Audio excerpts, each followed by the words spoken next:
I was preaching in a certain church over a period of about 2 months. And every Sunday there was put in the collection box an envelope that had written on it, I owe you, 1 week, $35 for a sermon. Another week, I owe you $15. Another week, an envelope, I owe you $40. This went on for 4 or 5 weeks. And it was always an IOU. One day, there was put in the collection box an envelope containing the sum of all of the IOUs, amounting to about $220. Well, I was rather delighted that the talks were that good. But the next week, there was put in an envelope, and it read, you owe me 40. You have no idea what this show is about, do you? The clown is right. It's about play. Work and play.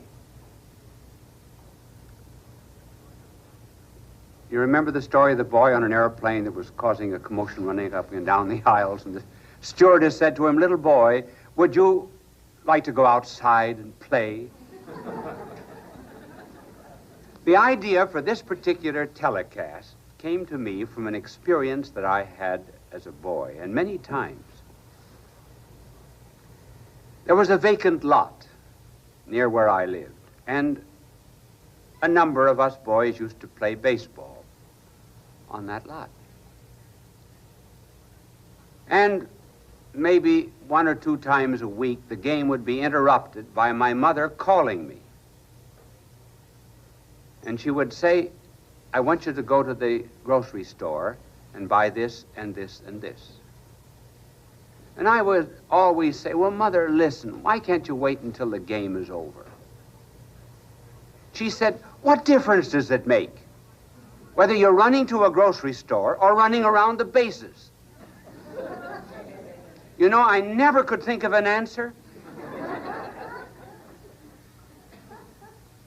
But later on, when I went to school, I found an answer. She probably knows the answer already because, please God, she's in heaven. But, oh no, I won't tell you where I found the answer. Later on, I may tell you. But I did find the answer.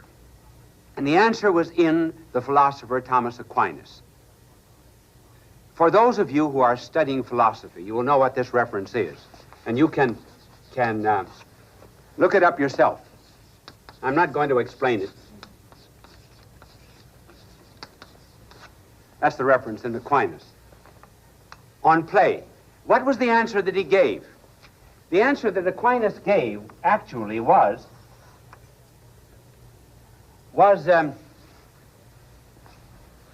the difference between work and play is that work is for a purpose. Play is not. Isn't that a wonderful answer? We work for money, we work to produce a work of art, and play is the relieving of the tension. For example, there's a legend about St. John the Evangelist that he scandalized someone one day because he was seen playing with some of his disciples. And this Pharisaical person said to him, why do you play? And he said, take your arrow and your bow. Now shoot the arrow into the sky. Did you enjoy it? Yes. Well, keep on doing it all day. Oh, he said, I would get tired. Well, he says, that's the way it is with any kind of work. The work has to be relieved by play, but play and work are related. Now, you find this in Scripture. In a very interesting passage. I've never seen a commentary on it. But the passage runs something like this. I was with the workman as he made the universe, playing before him all the day. Ludens corum eo omni tempore. Notice that there were 2 elements. First of all, the workman. I, who was I? I was wisdom, the one who becomes Christ. I was with him in the creation of the universe, playing with him all the day. Can the creation be play? We can understand how it can be work. So we speak of, he labored for 6 days making the world. Yes, creation was work. It was something serious. There had to be tumbles, planets and universes and stars, tumbling, as it were, from the fingertips of God. The blowing and the infusing of the law of gravitation into the material universe, so that all material things were drawn to the center of the earth. And then the other law in our own hearts drawing us up above. All of this was work. But where did the play come in creation? We know that he rested the seventh day, but here there's play. Playing before him. Why play? Because the playing or the making of the universe was not necessary. God was under no compulsion to tell the secrets of his being to nothingness. Love is always free. It's under no obligation. And that is why when you're not under any obligation, when it's love, there's play. That's one of the reasons, too, why Isaac was recognized to be with his wife. He was playing. So that in the divine order, these two things always go together. Now, I mentioned Scripture. But did you know that this very same idea appears in a Greek philosopher over 4 centuries before Christ, namely the philosopher Plato? Plato, in his work Timaeus, pictures the Logos, that is to say, the divine mind. The Logos holding the universe in his hand and playing with it.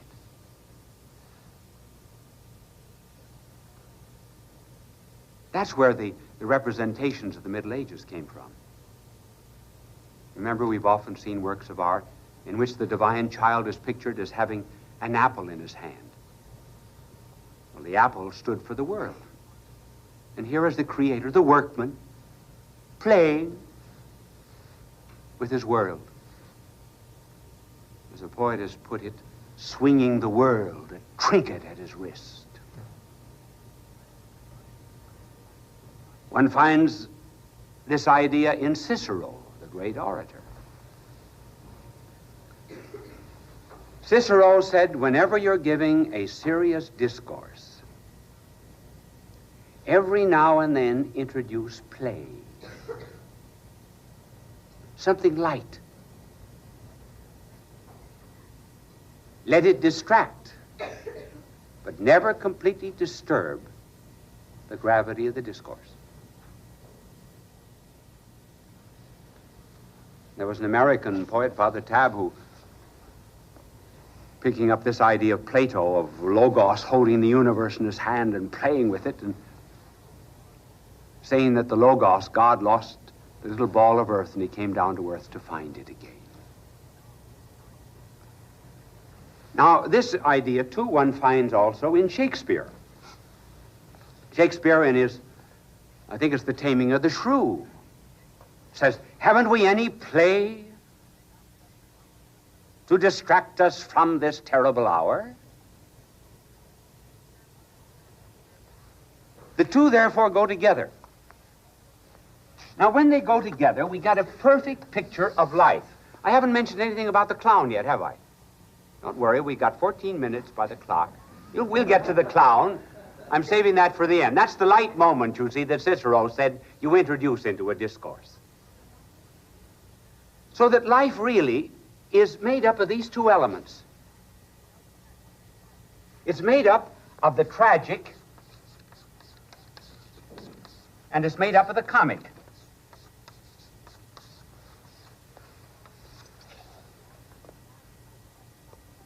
Why does life have a serious side? You know why? It's because we have freedom. And freedom implies responsibility. And believe me, responsibility, which is the liberty to open certain doors and close others, produces the tragedy of life.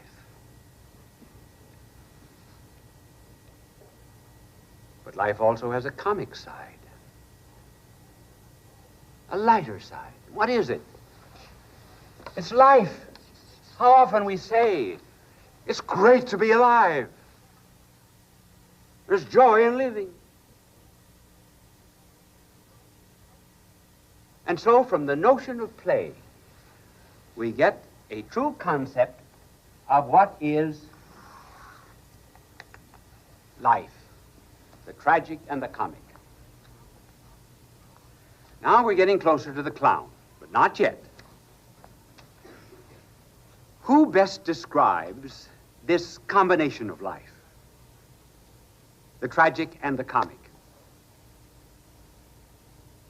Whom would you say? The comedians? Well, half and half. Most comedians either take the tragic or the comic. Now let us see how some great comedians of our times take this double aspect of life, of work and play, the tragic and the serious. Who would you say was a comedian who very well exemplified the tragic side of life? Jack Benny. Why? Jack Benny's always the victim. Everybody makes fun of him. He's the butt of every joke. He doesn't know what to answer, so it's looking out into empty space. He presents a picture of himself as being tight, which indeed he isn't. But that's the comedy side of the tragic life. And so he reveals this one side of life, namely that of being a victim. I saw him on one night with Billy Graham. And he was the victim of all of Billy Graham's jokes. Now, it could have been the other way, you know. But no, Jack Benny is the tragic character. Who's the comic? Who gets joy and thrills and sees the funny side of life? I would say Bob Hope. Isn't that right? Bob Hope is on top of everything. He's on top of the world. Political situation, find something to laugh at. Economic situation, something to laugh at. He can talk to soldiers and the seriousness of war. He's on top of that. And so he brings out the comic side of life. There's very few comedians have ever brought it out. Now, who depicts both sides? Now you know the answer, don't you? I told you. The clown, that's right. The clown.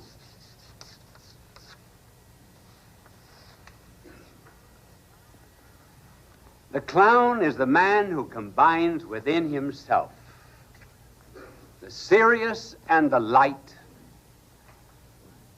the sad and the glad, the smile and the tears.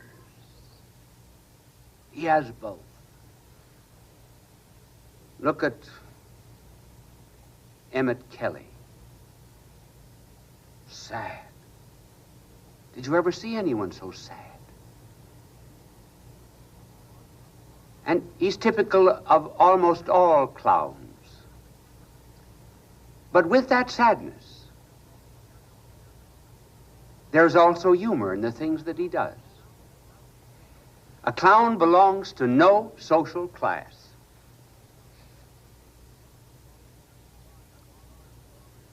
He doesn't belong, he belongs to the rich in a certain sense sometimes because he wears a top silk hat. But he belongs to the poor. Baggy trousers and old shoes, toes out through the front. No one group can claim him. He depicts all of the contradictions of human life.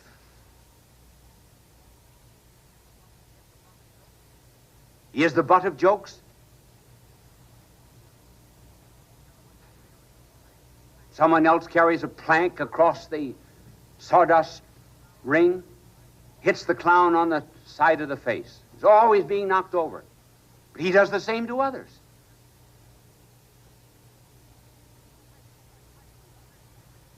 Why do we like the clown?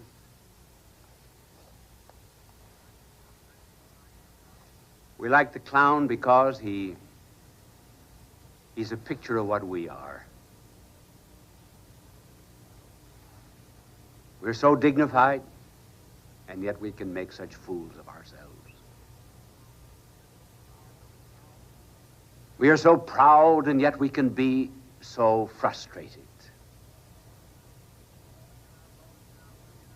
We glory in our wealth, and yet we can be so impoverished.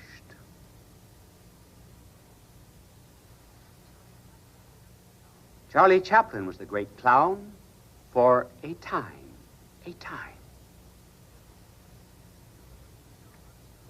When he was the pilgrim, when he was the policeman, when he would pick up a pretty girl, go into a restaurant, not have enough money to pay the bill, he was funny. Here he was, Cain, he belonged to the gentleman class, baggy trousers, he didn't belong there. When did Chaplin lose his influence over an American and world audience? When he began to carry the red flag of revolution. When he got into modern times and became a kind of a social reformer and put himself in a certain class, he lost it all.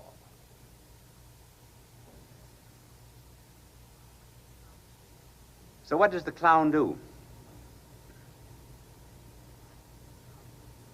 I think the clown is maybe something like the God appearing in green pastures.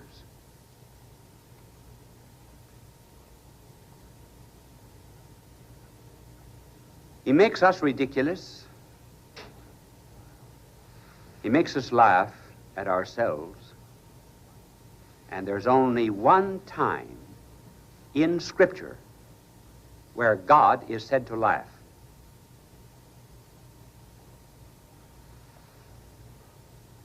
When was that? When he laughs at the atheists. When he laughs at those who say God is dead. God laughs.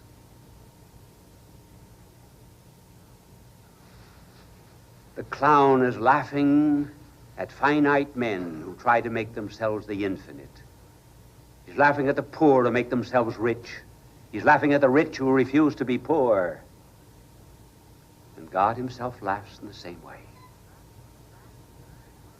He laughs at man who's the carbon copy and calls himself the original. He laughs at man when he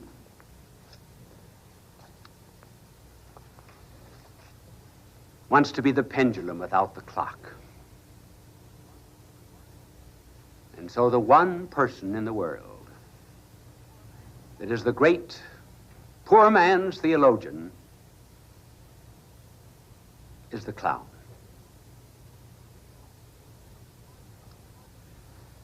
Now, because he reveals both sides of the tragic and the comic, let me tell you now what's happening in the world as we lose our love of clowns.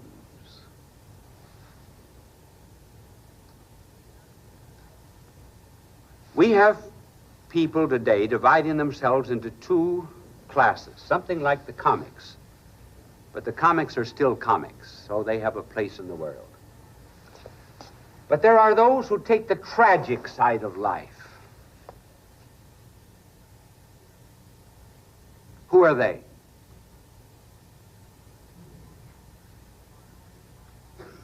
There are many of our modern youths who are so sad with their long faces and long hairs like Job's seated on the dung heap. Not much laughter. They carry a flower, but they don't smile with the flower. Flower gives perfume, so do they, but they don't laugh at it. And so out of them comes what? Poetry of death. Songs of death. Murder. Killing. Out of it comes this side of life, the existentialists. Life has no meaning, no purpose, no goal. They cannot see the play side of the world. And these are the dramatists, to a great extent, of our modern world, who depict the sorry side and never the glad. Then what do we have on the other side? We have, on the play side, the playboy philosophy.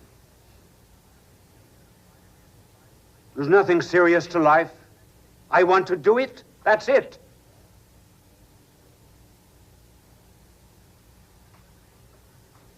They will to do everything they please, and then they get tired of doing what they please. These are the hedonists, whose law is pleasure. These are the pessimists. And this is the story of those who cannot see life as a whole, who cannot see that it involves a few tears, but also laughs. And I wonder if the right philosophy was not given the day that the Logos, or truth incarnate, said, "What doth it profit a man if he gain the whole world and lose his soul?" Lose his soul. That is the serious side of life. That's the work side. Work while you have the light. The other side, what does it profit if you gain the world, lose your soul? The world, that's the comic side. That's the light side. We mustn't make the secular too serious. In other words, the clown is right.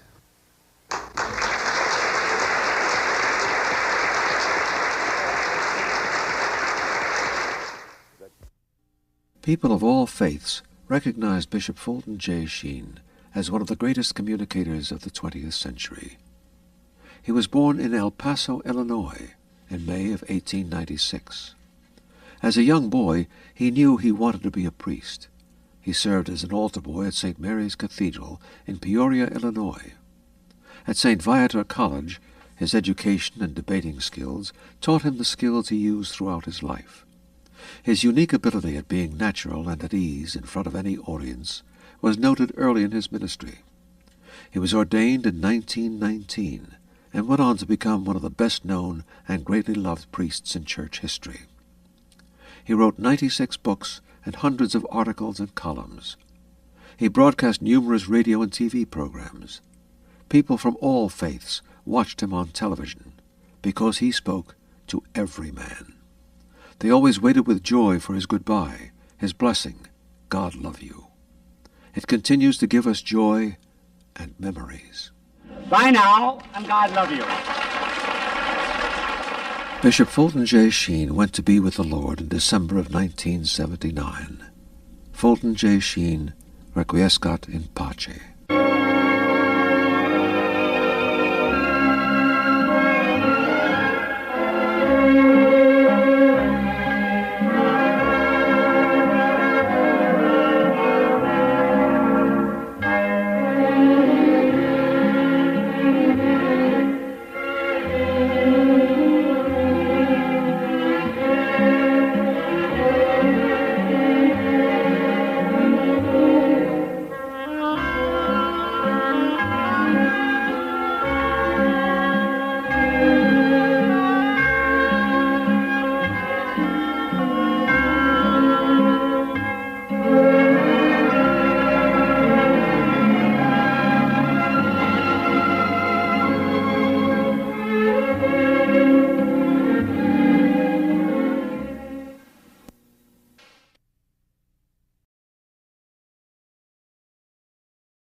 The title has been announced, The Stranger Within. I changed the title just a few minutes before I came on, not the general subject. When I planned the telecast, I thought I might call it, Who Am I? But I didn't like to put it in the form of a question, because sometimes questions get you into trouble. G.K. Chesterton was once interviewed, along with a number of other famous authors. And it was one of those typical questions that are sometimes presented to authors, namely, if you were shipwrecked on an island, and you could have only one book, which book would you choose? Some said Shakespeare, others said the Bible. Chesterton answered, Thomas's Practical Guide to Shipbuilding.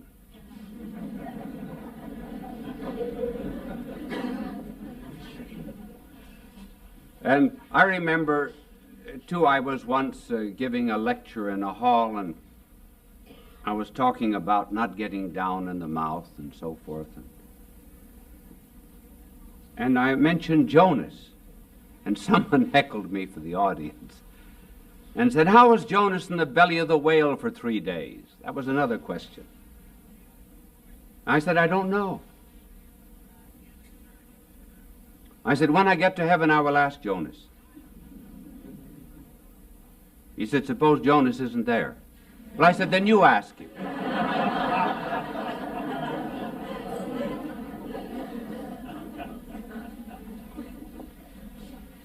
So this question, who am I, really figured in one of the great Broadway plays of a few years ago, when a character met a violent death. His father said of him, he didn't know who he was.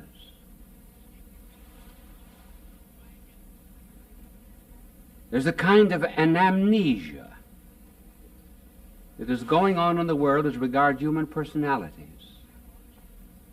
They are lost persons. They never enter themselves to ask, well, who am I? Do you remember reading that famous book of George Orwell called 1984? Orwell looked forward to that year when the world would be to a great extent under communist domination, and he said that we would be full of what he called unpersons. The kind that just drop out of existence, like sometimes Soviet dictators.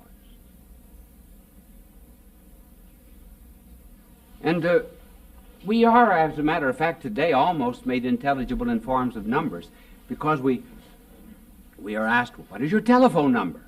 What is your license number? What is your social security number? What's the number of the street in which you live? And so on and so forth. William J. White, in his book Organization Man, says that we are today all enveloped in organizations and groups, so that our personality is completely lost. We know not who we are. Maybe some of us are just like oranges. We can be substituted. I don't like this one, I'll take that one. Or maybe we're like oranges that are squeezed, in which the personality is ground out of us in order to make the collective orange juice of the totalitarian state. So we hate to be different, to be out of step, follow the crowd. Everybody's doing it. Even the children will say to their mothers, "But Mom, everybody's wearing them."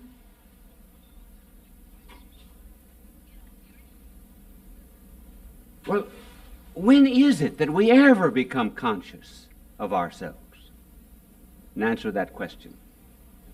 Now, I'm going to be very dry, or a little drier than usual for a moment, to talk about two German philosophers.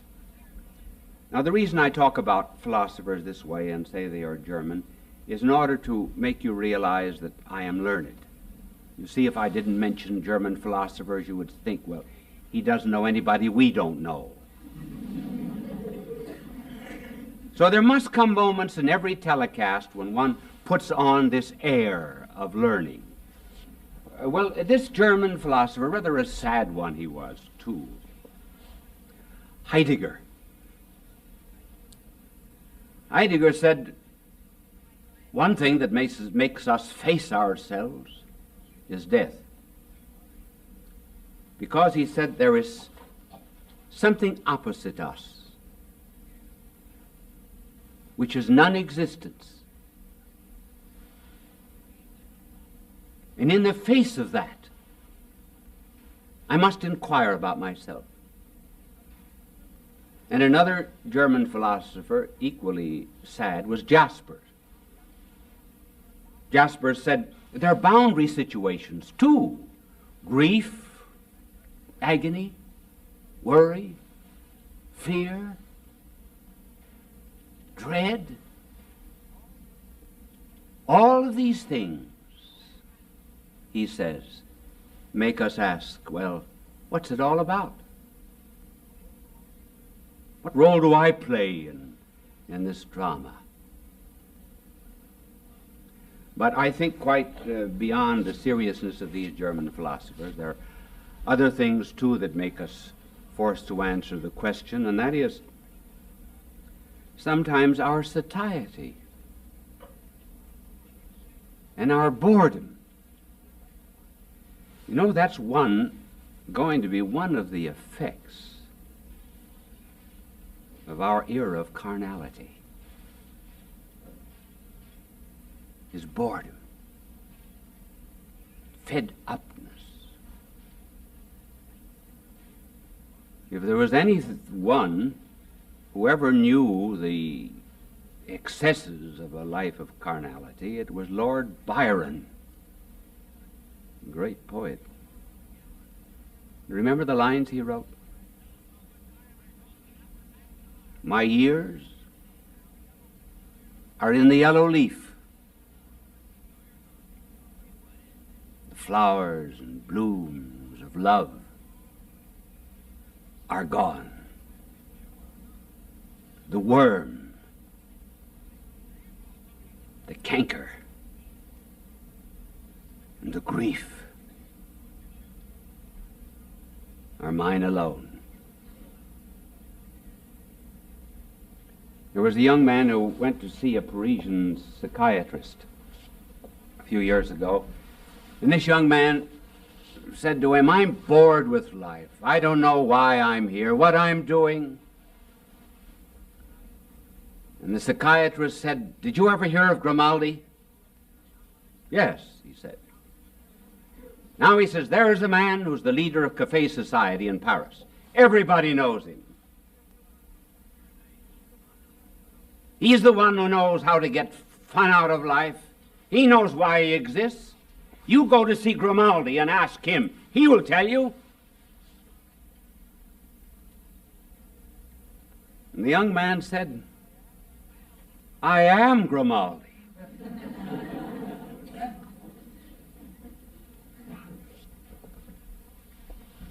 And now we come to a kind of a new phase in this inquiry. All the while that we suffer these boundary situations, we feel that there's someone within us, a stranger within. We feel dual. There's a civil war going inside of us. Two opposing forces.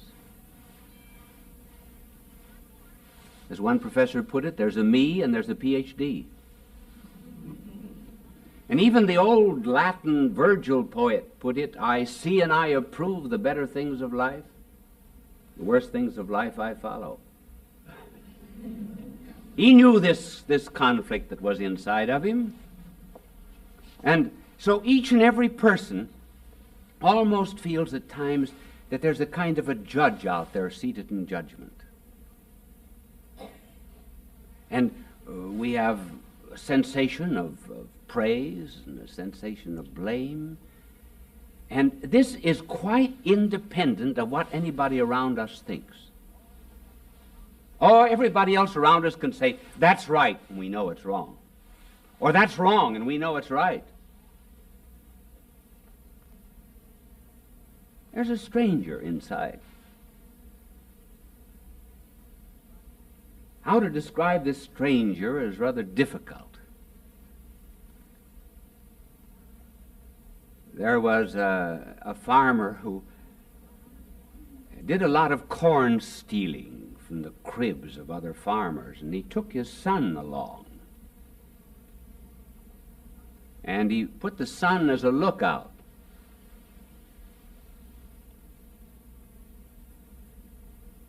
And he said to his son before he started stealing the corn, did you look up the road?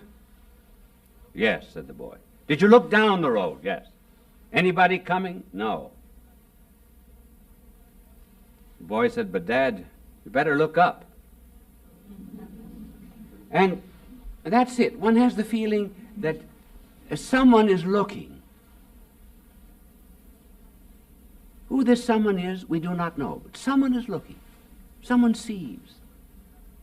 There were two brothers who owned a grocery store, and there was a lot of pilfering going on. So they dug a hole in the ceiling, and then they circulated around the town that they always had somebody looking down from a hole in the ceiling. Do you know that after a short time, stealing stopped? And it was surprising to see the number of people that would come in, and as soon as they would enter the store, they would look up. Well, that's what this stranger is within. We all have it, everyone in varying degrees.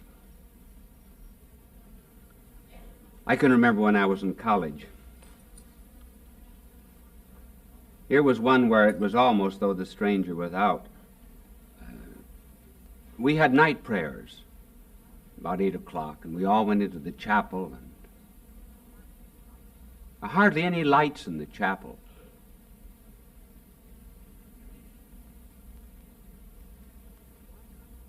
And one night, one of the boys filled the holy water font with ink. So when every boy went in, put his finger in the ink, blessed himself in the dark, couldn't tell it. So during the prayers, of course, the prefect looked out and he saw black marks on every forehead, and he said to all the boys, everybody out. So he lined everybody up. There was only one who didn't have the mark on the forehead.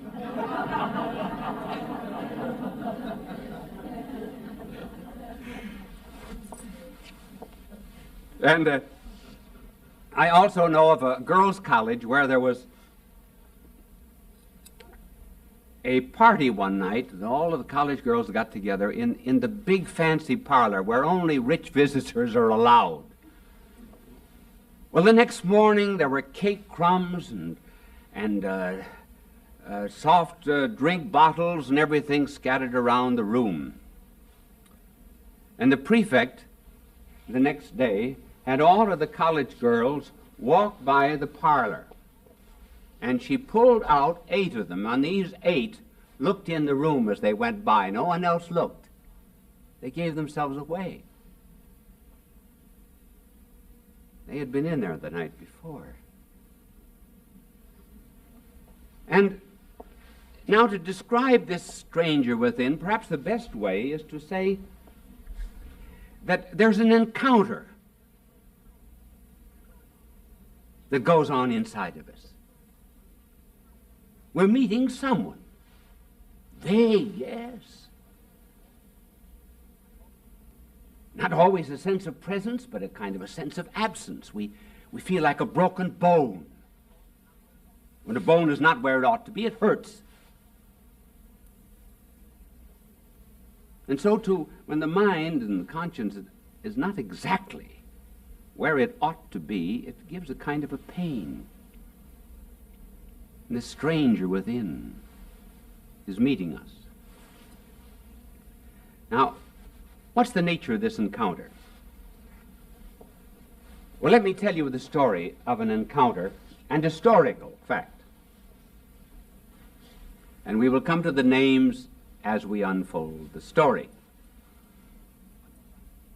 Once upon a time, there was a young man who was a knave, a deceiver, a charlatan, a crook, and a double-crosser. He cooperated with his mother in a great lie. He cheated his brother. He cheated his uncle.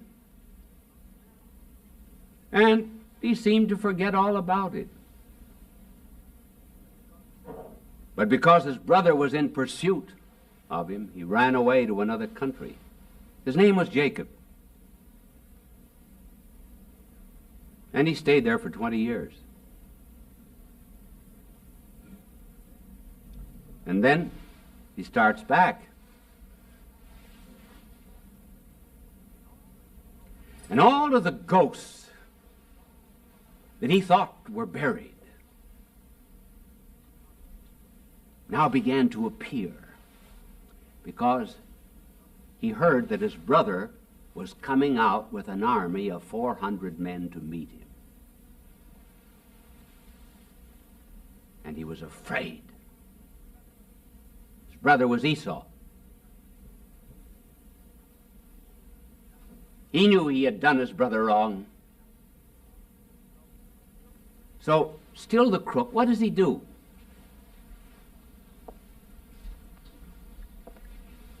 He sends on the other side of the river hundreds of sheep and cattle, 11 of his sons, not all of them, just 11. 11 of his sons, 2 of his wives, not all of them, and some of his servants, and he said, if my brother asks what you're doing here, you say, all of these are gifts for you. I love you so much.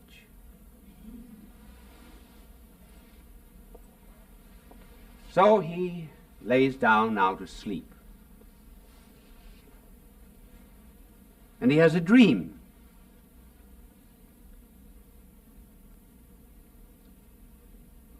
It was a curious dream. It was about a wrestling match.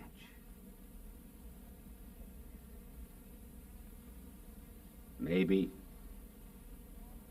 it was all in the dream, maybe it was only in his conscience, maybe it was real, but at any rate, he was wrestling And this one with whom he was wrestling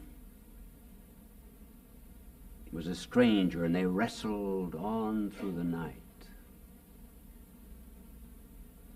There was an encounter with himself and with his conscience. And in this wrestling match, Jacob was wounded in the thigh.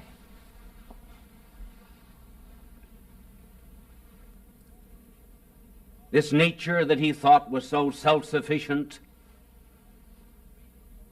which made him so complacent because he was a trickster, now it's weakened. He had trusted in himself, and now he has to limp.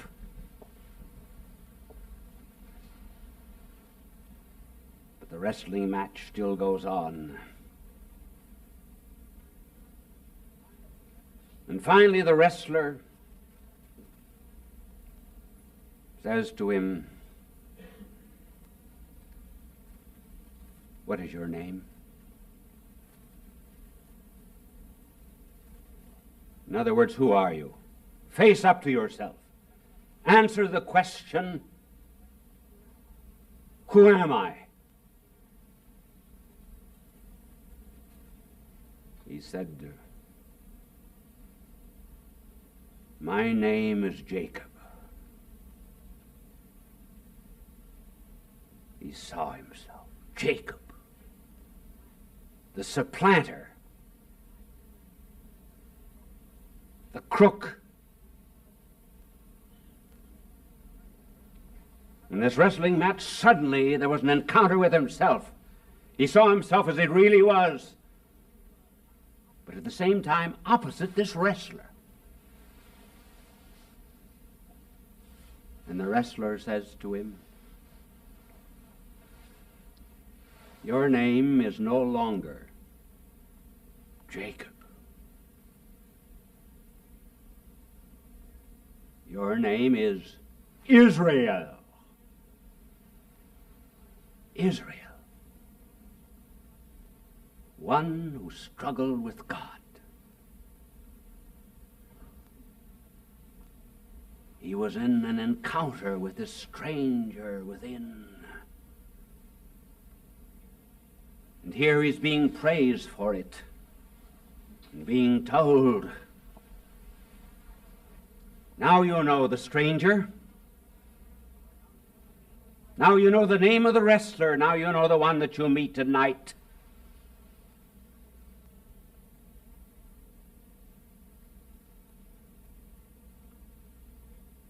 And Jacob then makes bold to say, "And what is your name?"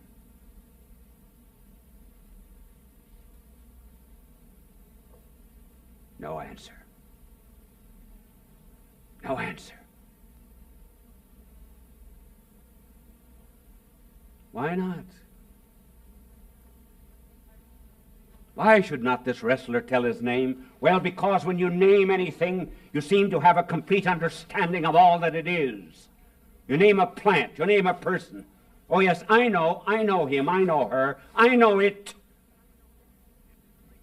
And if this great wrestler had named himself, there would have been a kind of a total comprehension of all that he was. Refusing to name himself, Jacob had to learn that here he was face to face with a great unknown, something incomprehensible, something that we meet in awe, in loneliness, and in fear. In other words, this stranger cannot be completely and totally comprehended.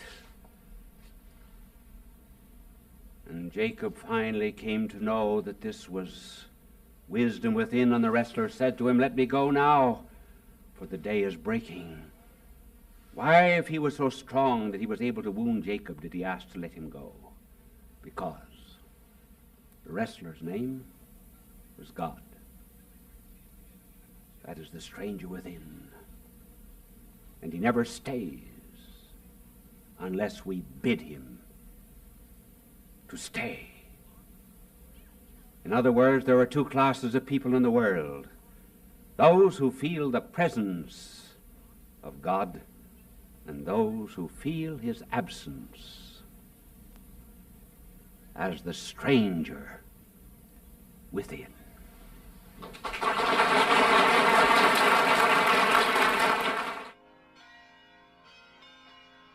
The Scriptures tell us, with God all things are possible. Also, our faith can move mountains. Faith is a wellspring of wisdom that flows within our spirit. In this portrait of God's beauty, our faith must be taller than the tallest tree. It should reach above and beyond the highest snow peaks. Our faith is God's best gift to us. It is salvation, it is peace, it is truth. Jesus tells us we must have the faith of children to enter the kingdom of heaven. Jesus touched people as he healed them, and as many as touched him, he made whole.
Friends, apropos of improving the mind, you probably have often heard the question that newspapermen and journalists often ask people, namely, if you were shipwrecked on an island and could have only one book, which one would you choose?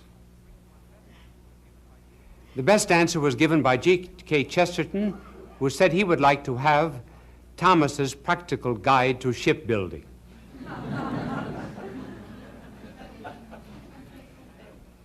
I heard of a man who had been reading so very much about cigarettes being a conditioning cause of cancer that he gave up reading.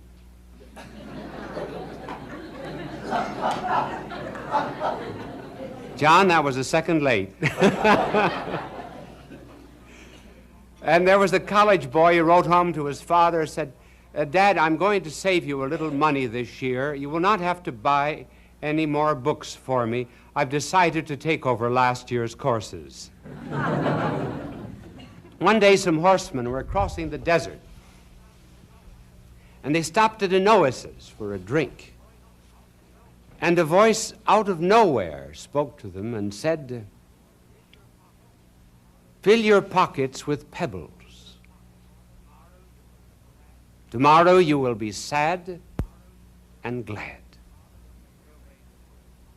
They obeyed the voice, and they filled their pockets with pebbles. And the next morning, when they awoke, put their hands in their pockets, they found that the pebbles had turned into diamonds and rubies and emeralds of the most precious kind. They were glad, but they were also sad. They were glad that they had turned into jewels. They were sad that they had not taken more. And that's the way it is with education. We're very glad that we've had it. We're sad we didn't get more out of it. Did you know that there is a virtue called studiositas? In other words, studiousness. When we started to prepare this telecast, we went to Thomas Aquinas and read his treatise on studiousness. Now, studiousness, he said, is possible because the human mind is perfectible. In lower creation, there's not much perfection possible. For example, H2O can only take on 3 forms. It can be water, ice, and steam. Plants have greater variety, greater adaptability to temperature, to seasons, and the like. And animals have still more capacity for perfection due to their ability to move from place to place. Man is the greatest of all. Man, on account of his spiritual capacities of intellect and will, is able to get the whole universe into his own head. He therefore is a kind of a little world, a microcosmos. And due even to grace, he can change his nature. He can cease to be a creature and begin to become even a child of God. Now, studiousness is related, I wonder if you could guess the virtue to which that is related.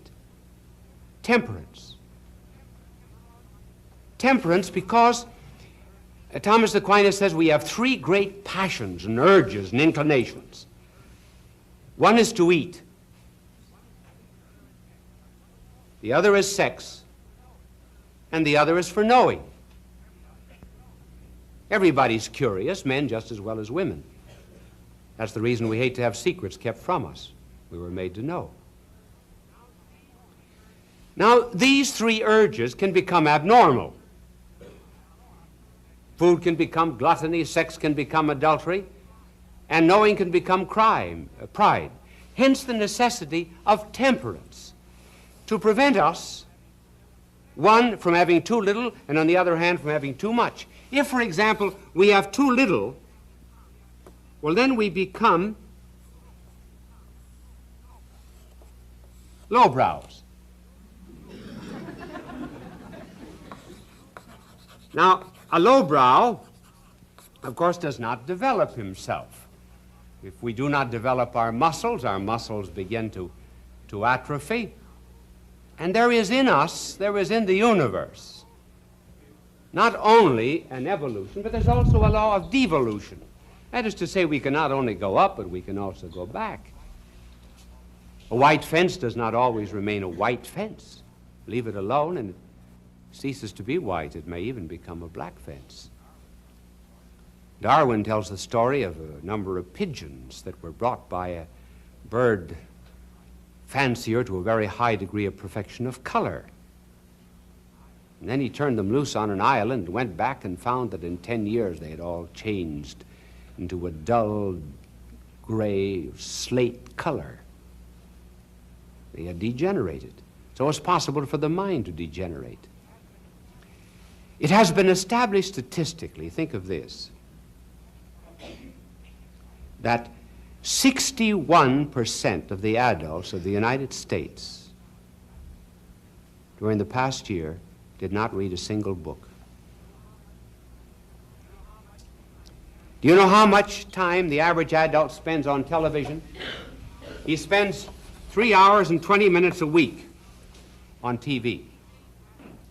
These same adults, 50% of these same adults that spend 3 hours and 20 minutes before TV, 50% of them had not read a magazine article during the year. 25% of college students had not read a book the year after graduation. Something wrong with education when it does not inculcate a desire for learning. So just as there can be lowbrows, so over here you can have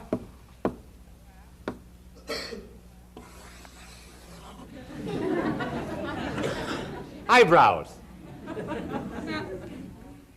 His learning always exceeds his knowledge. Now, a highbrow's knowledge is generally due to over-specialization, or rather his knowledge tends to over-specialization. He concentrates on just one thing and interprets everything in terms of that one specialty. Knowledge is not universal. I heard of a young man who had finished medicine. He went home to his father, who was a doctor in a small town, took care of all kinds of diseases. And the young son doctor said to his father, he said, "Dad," he said, "you know, we learned in medical school that this is an age of specialization. And he said, you get nowhere today unless you specialize in something, and I've decided to specialize in the nose." And the father said, "Which nostril?"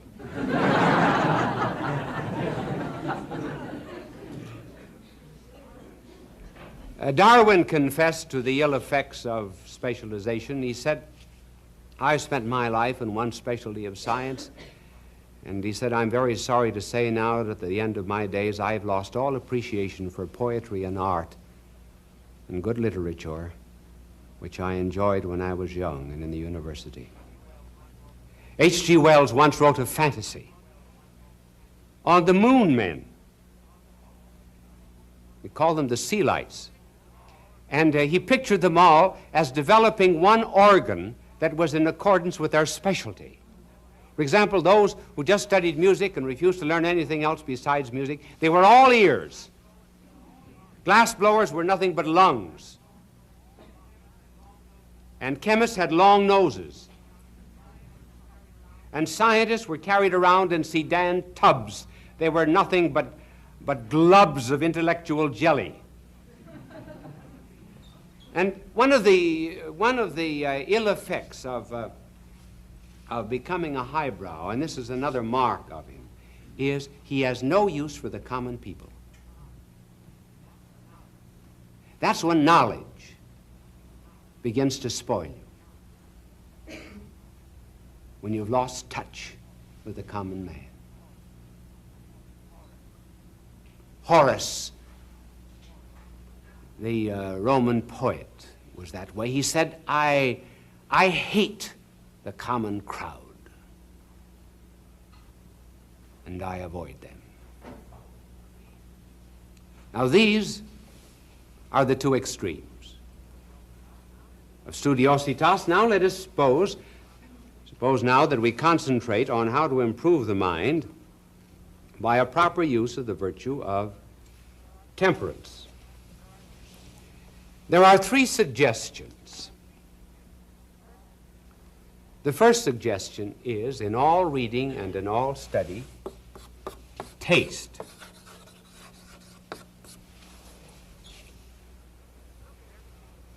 Look at everything you read as you might look at a lollipop. Hold it on a stick. See what flavor it has. Maybe it's not worth reading. Just think, we are full of hygiene laws. We have individual cups for drinking and so forth. And we're protected. If anything gets on our cranberries, we'll not eat them. But garbage for the mind? Anything. We'll pour in all the filth that we please. As one publisher said when someone brought him a very good novel, he said, "I know," he said, "this is a marvelous novel, but this year we're looking for trash." So you taste. Now, there are some things that are, once you taste them, you see, well, they're not worth bothering with. Too much. They're all right as a taste, recreational reading. Take, for example, an exclusive diet of novels and TV. When people just sit glued to a TV drama in which emotions are provoked and evoked, the emotions of love and hate and jealousy and fear and dread and anxiety and so forth. As we turn over the pages of the novel, we become more and more stirred. And as we listen to the Westerner and we see that man with the white hat on, and there are 50,000 bullets are shot through that white hat, all the black hats, they're knocked everywhere, but that white hat never comes off his head. And you become so full of dread that maybe someday that man's going to lose his white hat. What would happen to the world? And what are all these emotions directed against? fictitious characters, a book, paper. Why can't you see that after a while our emotions are like the spring on a screen door? Pulled and pulled so often that after a while it loses all of its resiliency. And then later on in life,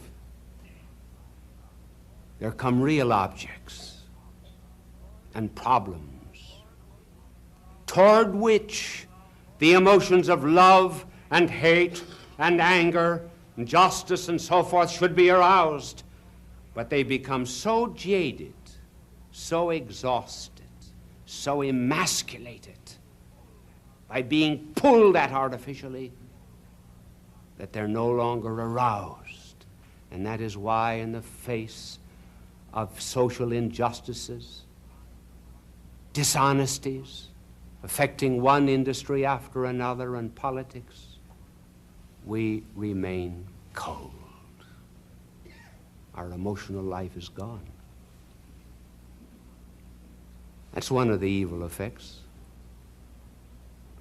of too steady a diet. And students, when they go to colleges, should only taste certain courses. Go in the first day. If the professor does nothing but sit and dictate notes to you, quit the course. Then there are certain courses that are not worth following. Statistics of the year. They'll be useless next year. Some courses on sociology.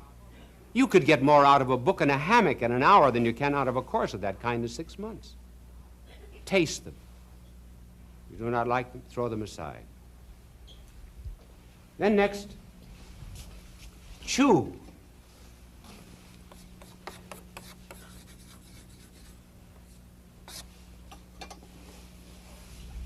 When we get hold of something good, and we masticate it in order to take out of it all the flavor that is there. Now this chewing means that we are not always just looking at the book. We first of all have to put forth considerable effort. There is no such thing as an easy path to knowledge. Do not believe these advertisements. Learn to speak French in 40 easy hours. Calculus, learned in an afternoon. Learn how to play the piano in 10 easy lessons. Buy an electric organ, sit down, play it at once. Just try it sometime. So we're looking for everything easy. We do not read books. We've got to get hold of a digest. Everything has to be broken up for us. We're not putting forth any effort. The other day when I came into the studio, I found a cover on a book. Fortunately, it was only a cover, but it very well illustrates the flight from effort today in studying. Do you know what it was called? Brain surgery self-taught.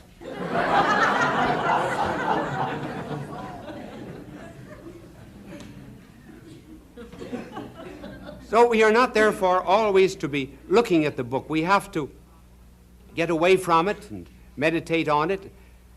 What I do with my books is when I get a book, I read it through fairly quickly. I underline the important passages. That's chewing out the meat. And then I read it over the second and third time. And then I will make in the back an index of my own, so that when I want to refer to those ideas, I have my own index ready. Now, you cannot do that with borrowed books. Anatole France said that the only books he had in his library were those that were borrowed. Then the third way to improve your mind is to digest certain kinds of books. Now, digest does not mean a summary. When there is such a thing as digestion, there is a flow of the food and nutrient value into flesh, into blood, into bones, and into the brain. When, therefore, we digest books, we learn, as it were, from the inside out, not from the outside in, not from the book in this way. We will read the book, then we close it. and we try to rethink what we have read, the longer we keep our eyes on that book, the less we will get it into our head. Try to give an example of something. You never understand anything until you can give an example. Think of the people who write speeches. Then when they've written a speech, what will they do? They will sit down and learn that speech by heart. Just think, they'll make a living mind, made to the image and likeness of God, subservient to a piece of paper. Why, what's written on that paper can be made better by thinking it over and over again.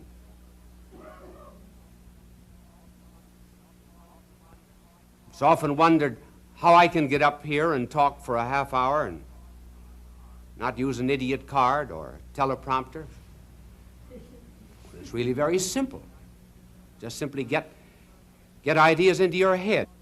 Now, I brought over tonight,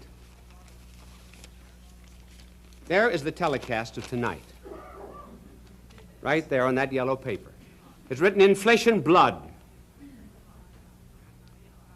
and inside out. Now, I've got pyramid here. The reason I'm not touching on pyramids and on quiz shows is because I don't have time. But I don't get nervous about it, you see. I remember once asking Cardinal Mercier, when I left the University of Louvain in Belgium, I said, I may have to teach someday. What's the best way to teach? He says, tear up your notes at the end of every year. And I did that for 25 years. You have eyes, and I have eyes. But the light is not in our eyes. The light is outside of us. We have the same eyes at night as we have in the day. We cannot see at night because we lack the additional light of the sun. And so too, for the understanding of many things, we have to appeal to the light that is outside of us, namely the light of God. That is one of the reasons why I have in my house, I've got about 8,000 books. Our house is only 25 feet wide, and so I've got them everywhere. Now this library here is the simulation of my own study. Well, my desk is here, and books on either side of me, and shelves, and then at the far end is a door, and that door leads to the tabernacle, to the chapel. And I deliberately put my desk here in order that I may get my illumination from the Lord. There's a world of difference between knowledge and wisdom. One can have a lot of knowledge and have no wisdom. You can know without being moral. In order to have wisdom, you have to be good. That's the reason. Never go to a psychiatrist who's divorced or is not leading a good life. He can't give you any wisdom. He can never help you. And so when divine wisdom came down to this earth, who are the people who came to have their minds improved? Two classes, shepherds, wise men. And the wise men found what every student wants, the wisdom of God.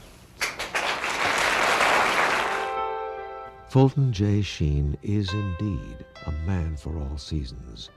He walked a paced beat, allowing us to glimpse his nature and ponder its worth and to enjoy its presence. Bishop Sheen authored over 90 books. He broadcast countless radio and television programs and ministered in many parts of the world to people of every belief. As he said many times, it is not a unity of religion we plead for, but a unity of religious people. We may not be able to meet in the same pew, but we can meet on our knees. He was the son of a farmer who entered the clergy in 1919. And on his way to becoming an archbishop, he wrote more than 60 books and attracted a long list of followers. But most of us will remember Bishop Sheen as a television personality. In life is worth living. And now, His Excellency, Bishop Fulton J. Sheen. His most popular series, Life is Worth Living, attracted a weekly audience of up to 30 million and won him an Emmy Award in 1952. His sense of humor was definitely a strong part of his magnetism. Take, for example, this comment about his television ratings. And we telephoned 1,000 men. And we asked the question, what are you listening to? 994 answered, my wife. In 1966, Sheen arrived in Rochester to succeed the Reverend James Carney as bishop of the local diocese. Names such as Gordon Howe, Vincent Toffany, and Lieutenant Governor Malcolm Wilson were there to greet him. At his very first local news conference, he talked about his appointment. I have been responsible for keeping and helping 800 dioceses in the world. Now I will be responsible for one, but I'll be much more responsible. When asked how he might handle any problems in the local diocese, he responded with a short parable of sorts. Because it is very much like a third baseman coming to a new club and you say, well, now, how are you going to play the first ball? He will say, well, it all depends upon how it's hit. Archbishop Fulton J. Sheen will be remembered worldwide, but he will always be the subject of special memories here in Rochester. The local ecumenical movement made progress by his very existence.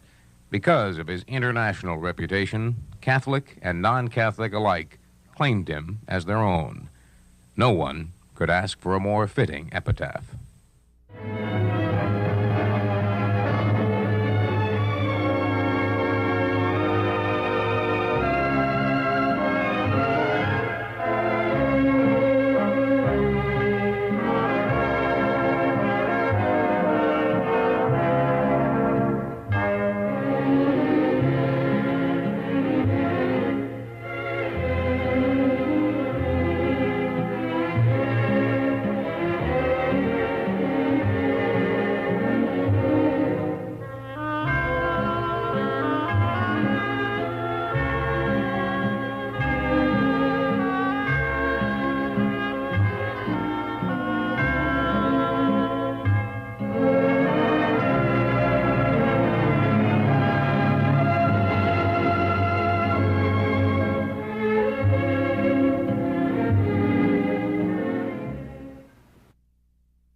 Friends,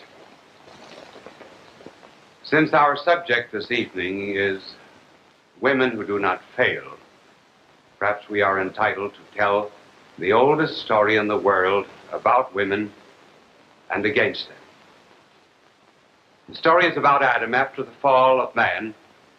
He was out walking one day with his two boys, Cain and Abel, and they passed the wreck and the ruin of the once beautiful Garden of Paradise. Adam looked in rather wistfully, pulled the two boys to himself, and then said, boys, that's where your mother ate us out of house and home.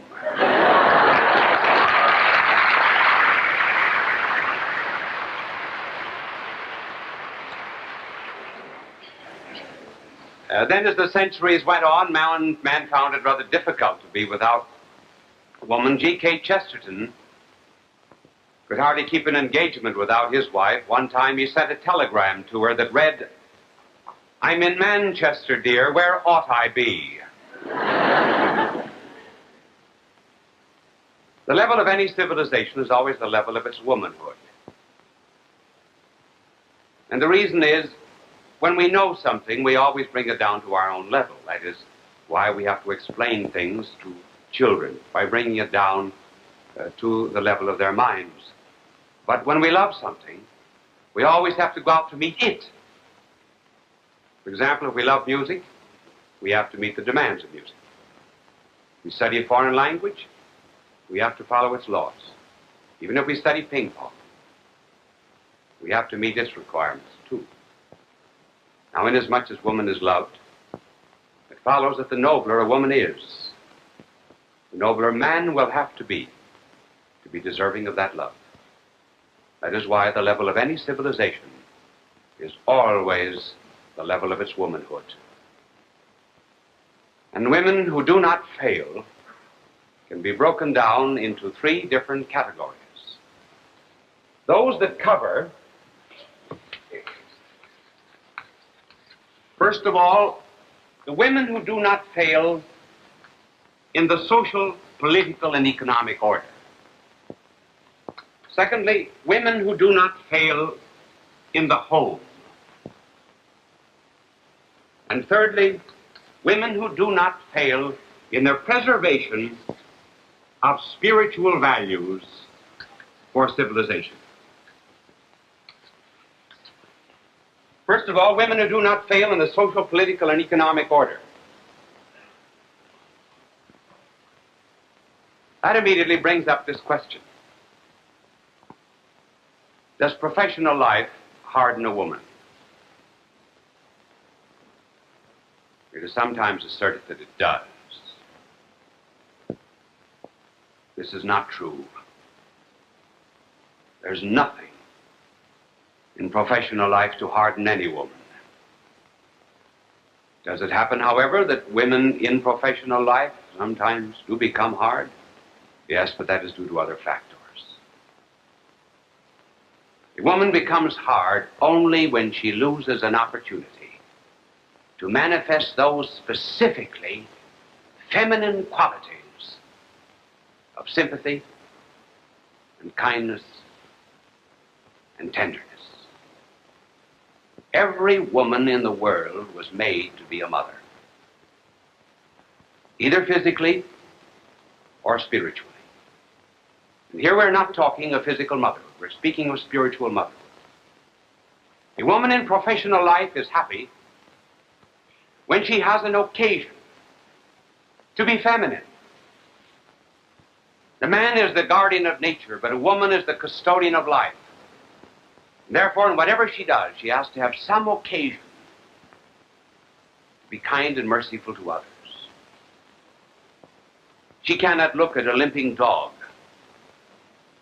She cannot look at a flower that has a broken stem without her heart and her mind and her hands going out to these things as if to bear witness that she was appointed by God as the very guardian, the custodian of life. And the woman who does not fail in professional life is the woman, therefore, who manifests this feminine quality of what we will call equity. There's a world of difference between law and equity. Law is concerned with rules, with exactness, with justice. Equity, there are not many more courts of equity. The world used to be full of courts of equity. Equity is concerned with the circumstances that escape law, with extenuating circumstances, excuses for action.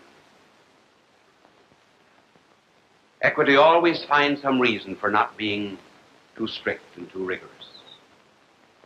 And it used to be, as Henry Adams pointed out in that great work of his on Mont Saint-Michel, there used to be a reverence for all of the ladies of equity. He tells the story of the Cathedral of Chartres.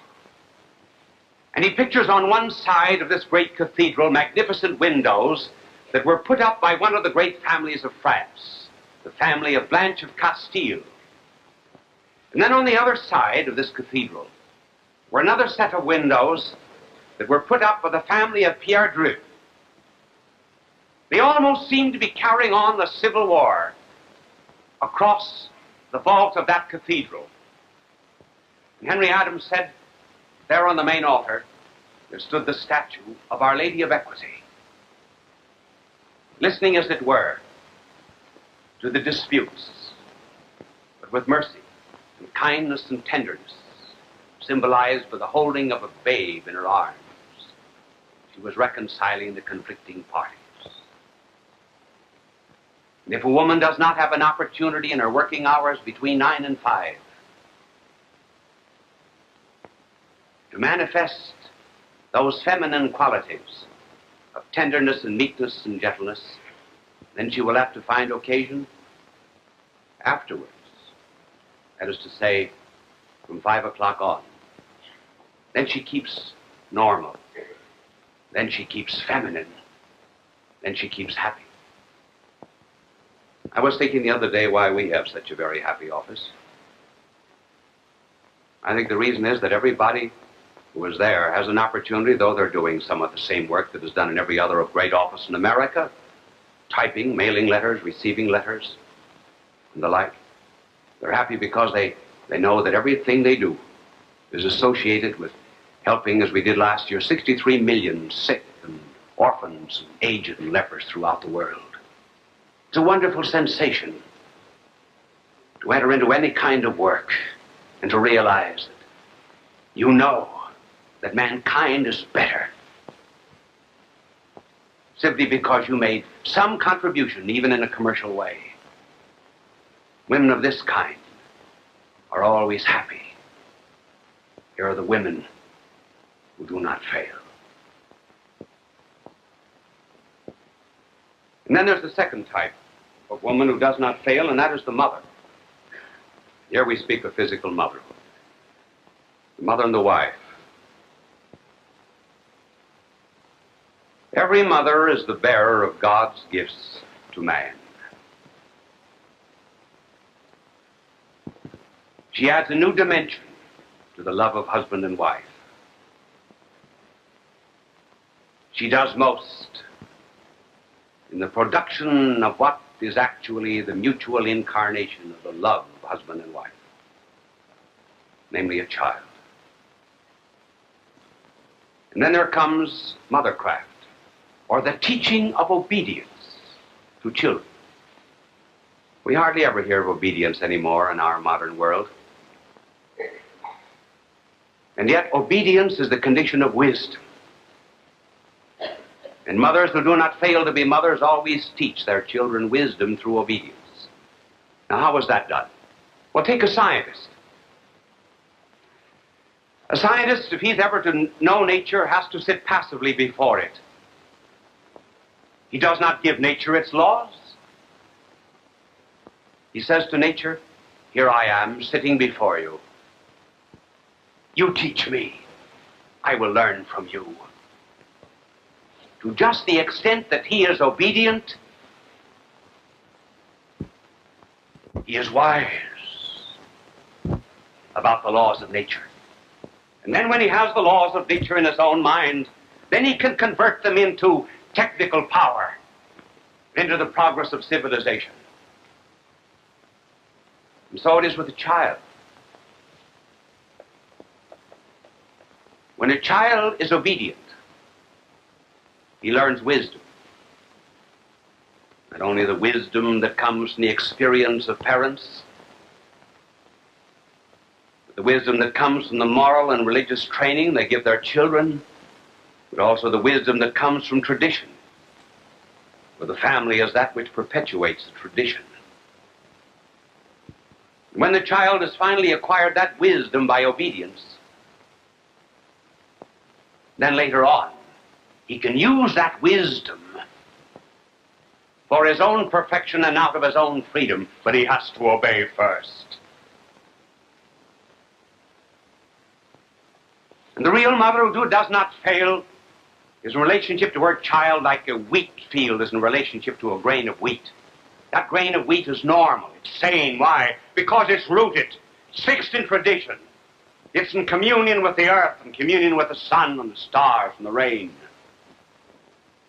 And if you take that grain of wheat out of that field before it is ripe, it requires an independence which is its death. And so it is with a child. When a child is uprooted from the wisdom and the tradition and the love and the obedience of a home, the child is like that grain of wheat that has been pulled up, unripe. And he begins to acquire an importance which actually he does not have, because he's not yet ripe. He's not yet wise with obedience.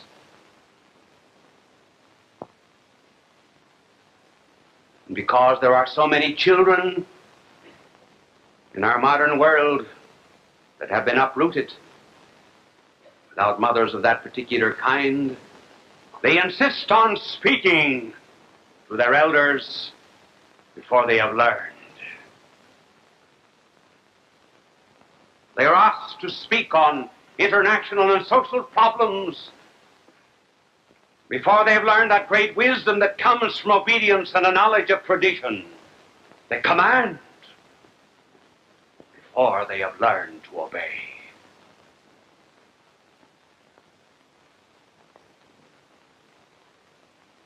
The mother who does not fail, setting certain limitations for her children, the limitations of love, finds the children happy, just as a child is happy playing in a rock at sea when there's a wall around the sea. He has some roots. Mothers of this kind who teach the children this kind of obedience are the mothers who will raise the great citizens for a great America of tomorrow. And then there is the third.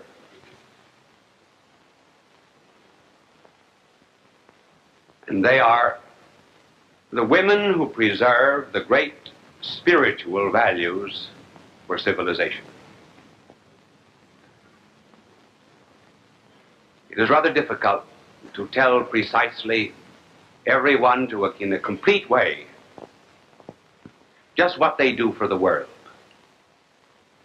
But there must be someone in the world, some women, who will preserve ideals, so that there will always be ideals to which every man can look when he loves a woman. And they are those women who dedicate and consecrate themselves in virginal lives to the love of God. They are like soldiers. Who does most to preserve patriotism in a nation? It is not the politician who talks about the country. It is not the dramatist who writes about it. Those who do most to preserve the ideals of patriotism in a nation are the soldiers on battlefields who are prepared to die if need be,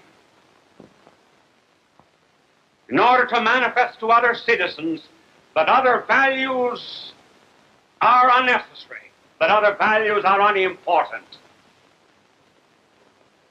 compared to the great love of country.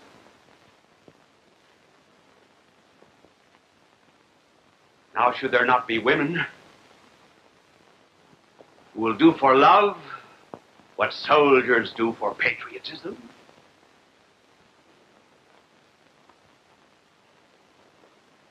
Should there not be some women who will love divine love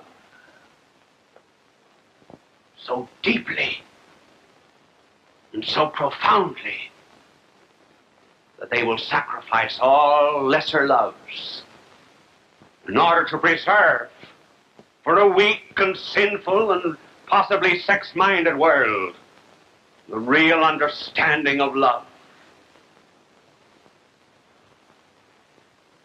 They keep it pure.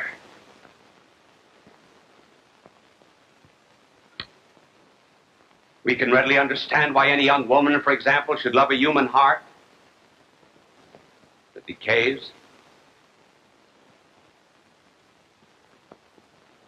It seems very hard for some to understand why anyone should love the divine heart. Everybody can understand why anyone should love the spark. There are very few who understand why anyone should love the flame. Perhaps we could make it clear in an example.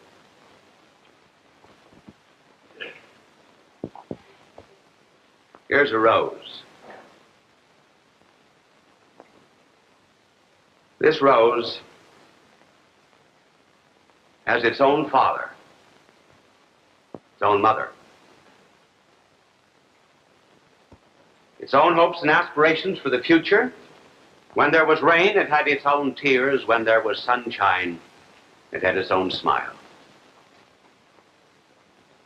And out into the garden there came a hand and plucked up that rose and destroyed it as far as its rose environment was concerned. But there was no injustice done, because the hand of man is above the rose, and he may use it for his own purposes. So in a human family is a human rose, with his own real father and mother, brothers and sisters, hopes and aspirations for the future, own real laughter and own real tears. And from out high heaven there comes the hand of the heavenly gardener that reaches down to that young woman and plucks her up and destroys her life as far as human environment is concerned. There's no injustice done. For the hand of man is above the rose, and the hand of God is above the soul, and he may solicit a human heart to a perfect love. But you ask, well, what favor and blessing ever accrues to the rose that is plucked? Well, this rose that is plucked is touched by human hands. It may even be pressed to human lips. It may even be privileged to crimson, to lay its crimson head alongside of the Lady of Love. Rose life is shortened, yes, but what a beautiful life it now begins to lead with man, so you all can see it. And so this young human life that is plucked is put into the vase of consecration, service and love of God, and refreshing waters of sanctifying grace are poured on it from day to day. Its human life is shortened, yes, but what a beautiful life begins to lead with God, so that all the world may know that here are lovers. Lovers with what Thompson has called a passionless passion, a wild tranquility, to be in love with God.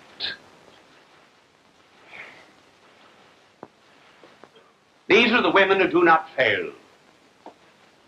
And it is interesting, if you ever noticed it, that in the great crises, the greatest crisis that ever faced the life of our blessed Lord, there were many instances of men failing, but there was not a single instance of a woman failing. Peter denied. Judas blistered his lips with a kiss. As regards women, some women solaced him on the way to Calvary. A woman made her way into Pilate's courtroom to plead his case. A woman wiped his face on the road to Calvary and became known as Veronica, Veronicon, the true image. And then at the foot of the cross, there were three women. Their names were the same. Their names, Mary. Mary Magdalene, Mary of Cleophas, Mary of Nazareth, the mother of the Savior. They are the three women we described. They symbolize the three. Mary Magdalene. The woman symbolizes those that takes hold of the tangled skeins of a seemingly wrecked and ruined life and weaves out of it the beautiful tapestry of saintliness and holiness, and therefore the type of woman who goes into the political, economic, and social order and regenerates the downtrodden and heals the wounds of those who are sick of heart. And then there was Mary of Cleophas, the mother of James, the mother who taught obedience to a son, and obedience that was such, but he became obedient even to the wisdom that was the word. And then finally there was Mary the contemplative, who left the lights and glamours of the world for the shades and shadows of the cross, where saints are made. These are the women who do not fail, and we salute them, we toast them, not as the modern woman, once our superior, now our equal, but we toast them as the great women who never fail. The women who were closest to the cross on Good Friday and first at the tomb on Easter morn.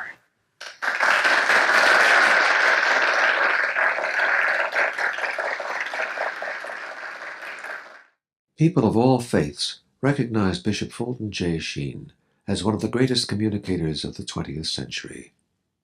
He was born in El Paso, Illinois, in May of 1896. As a young boy, he knew he wanted to be a priest. He served as an altar boy at St. Mary's Cathedral in Peoria, Illinois. At St. Viator College, his education and debating skills taught him the skills he used throughout his life. His unique ability at being natural and at ease in front of any audience was noted early in his ministry. He was ordained in 1919 and went on to become one of the best-known and greatly loved priests in church history. He wrote 96 books and hundreds of articles and columns. He broadcast numerous radio and TV programs. People from all faiths watched him on television because he spoke to every man. They always waited with joy for his goodbye, his blessing, God love you. It continues to give us joy and memories. Bye now, and God love you. Bishop Fulton J. Sheen went to be with the Lord in December of 1979. Fulton J. Sheen, requiescat in pace.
Friends, tonight, if it pleases you, we shall talk on the subject of character, and in some such outline as this. First of all, we will speak of the possibility of developing and changing a character, and secondly, the rules for developing a character, either in ourselves or others. First rule is character is in the will, not in the intellect. Secondly, as regards others, look for the best. That is to say, in others. Third rule, look for the worst in ourselves. First of all, the possibility of character. I believe every single person in the world has just a certain amount of energy, and some are much more richly endowed than others with it. If we use an example from physics, we might say that certain people, for example, have what might be called 10 ergs of energy. They have just that much. And then others have 20, and others have 50 ergs of energy. The result is that they're able to go in the direction of goodness, and they're able to go in the direction of evil, too, with much greater rapidity and energy than others. And this energy, as I say, is is not the same in every human being. I think that possibly any sinner is capable of being a great saint. And any saint is also capable of being a great sinner. Now let us give an example here of how this energy works. We say, first of all, some have little energy and they go in the direction, call this goodness. They have 10 units of energy here and they only go in this much, either toward goodness or toward evil. Others have 20 and they go much more, either in the direction of goodness or the direction of evil. So that a person who has a great tendency toward evil can completely change and become very good, particularly with the grace of God. I believe that Lenin, who did so much to establish communism in Russia, just barely missed by a hair's breadth of becoming a St. Francis of Assisi. If he had only gone in the other direction, the direction of goodness, instead of the direction of revolution and hate, he would have been a great saint. And if St. Francis of Assisi had gone in the opposite direction, as he had gone in the direction of virtue, he would have been a Lenin. The secret, therefore, of character development is the realization of this power that there is in each and every one of us, for good and for evil. The monasteries, the religious houses, the places of asceticism throughout the world have in them actual saints, but potential devils. Any one of those persons, because they have so much character, if they ever let themselves go in the direction of pride, lust, or avarice, would become very vicious. And the penitentiaries are filled with individuals who have this great energy. And if someone could only lay hold of it and make them take the high road instead of the low, they would be our saints and our heroes and our great patriots. The point that I want to make is there's nothing wrong with passion and energy and strength, so long as it is properly channeled. Notice that our divine Lord, for example, when he wished to make a great apostle, laid hold of a bigot. Paul was one of the greatest bigots that ever lived. And only he who could ever hate like a Saul could ever love like a Paul. Our blessed Lord never extinguished, for example, the passions of a Magdalene. Only someone who was as vicious and as evil as Magdalene could ever become as virtuous as Magdalene. She has been called the 13th apostle.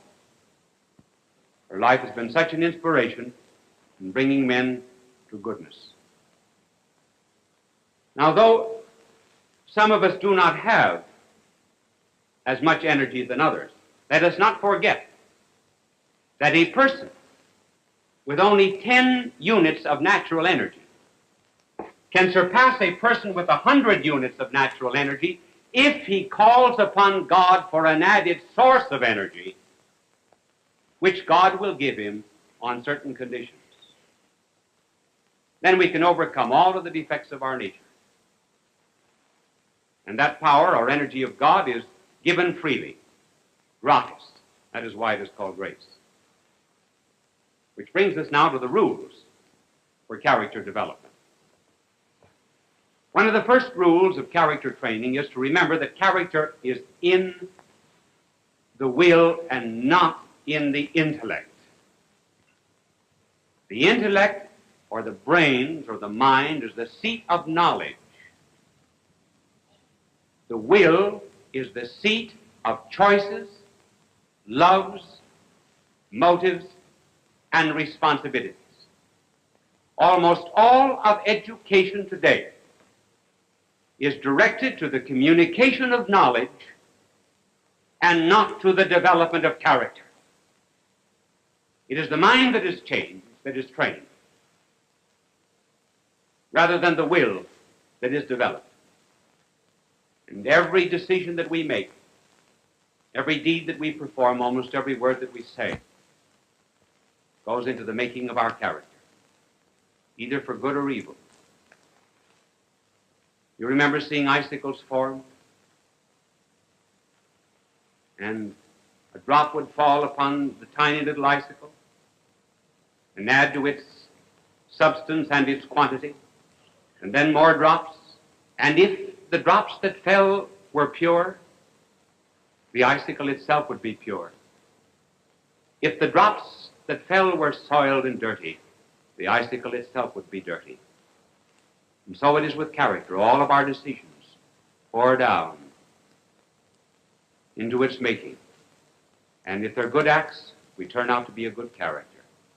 If they are evil, we turn out to be unhappy and frustrated and full of anxieties and fears.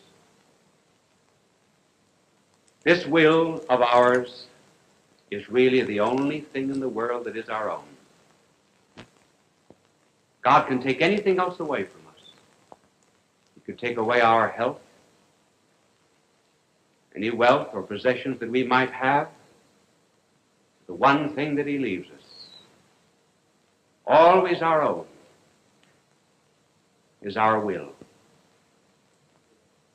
And people today really do not want their wills. They do not want their freedom. That sounds strange, but it is true.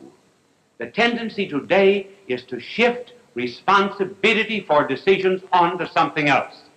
For example, a boy does something wrong, and they say, well, it's due to grade B milk, insufficient playgrounds, or those naughty ductless glands. Child itself is hardly ever to blame. The present tendency in the world today, actually, is to reduce all responsibility to something which is subhuman. For example, Marx says that we are what we are because of economic conditions. In other words, our free will amounts to naught. Responsibility has been nullified. The Freudian tradition, for example, would say that to a large extent we are not economically determined, but biologically determined.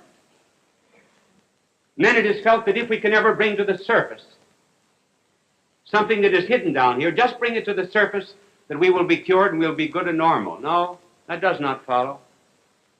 It does no good to analyze the constituency of the water that gets into the sinking ship.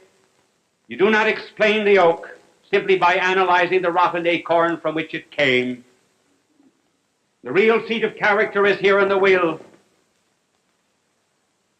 And we must not surrender that responsibility to the masses, as Marx would have it, or to any kind of biological determinism. Because if our will is determined by forces outside of ourselves, we no longer will make amendment for our misdeeds.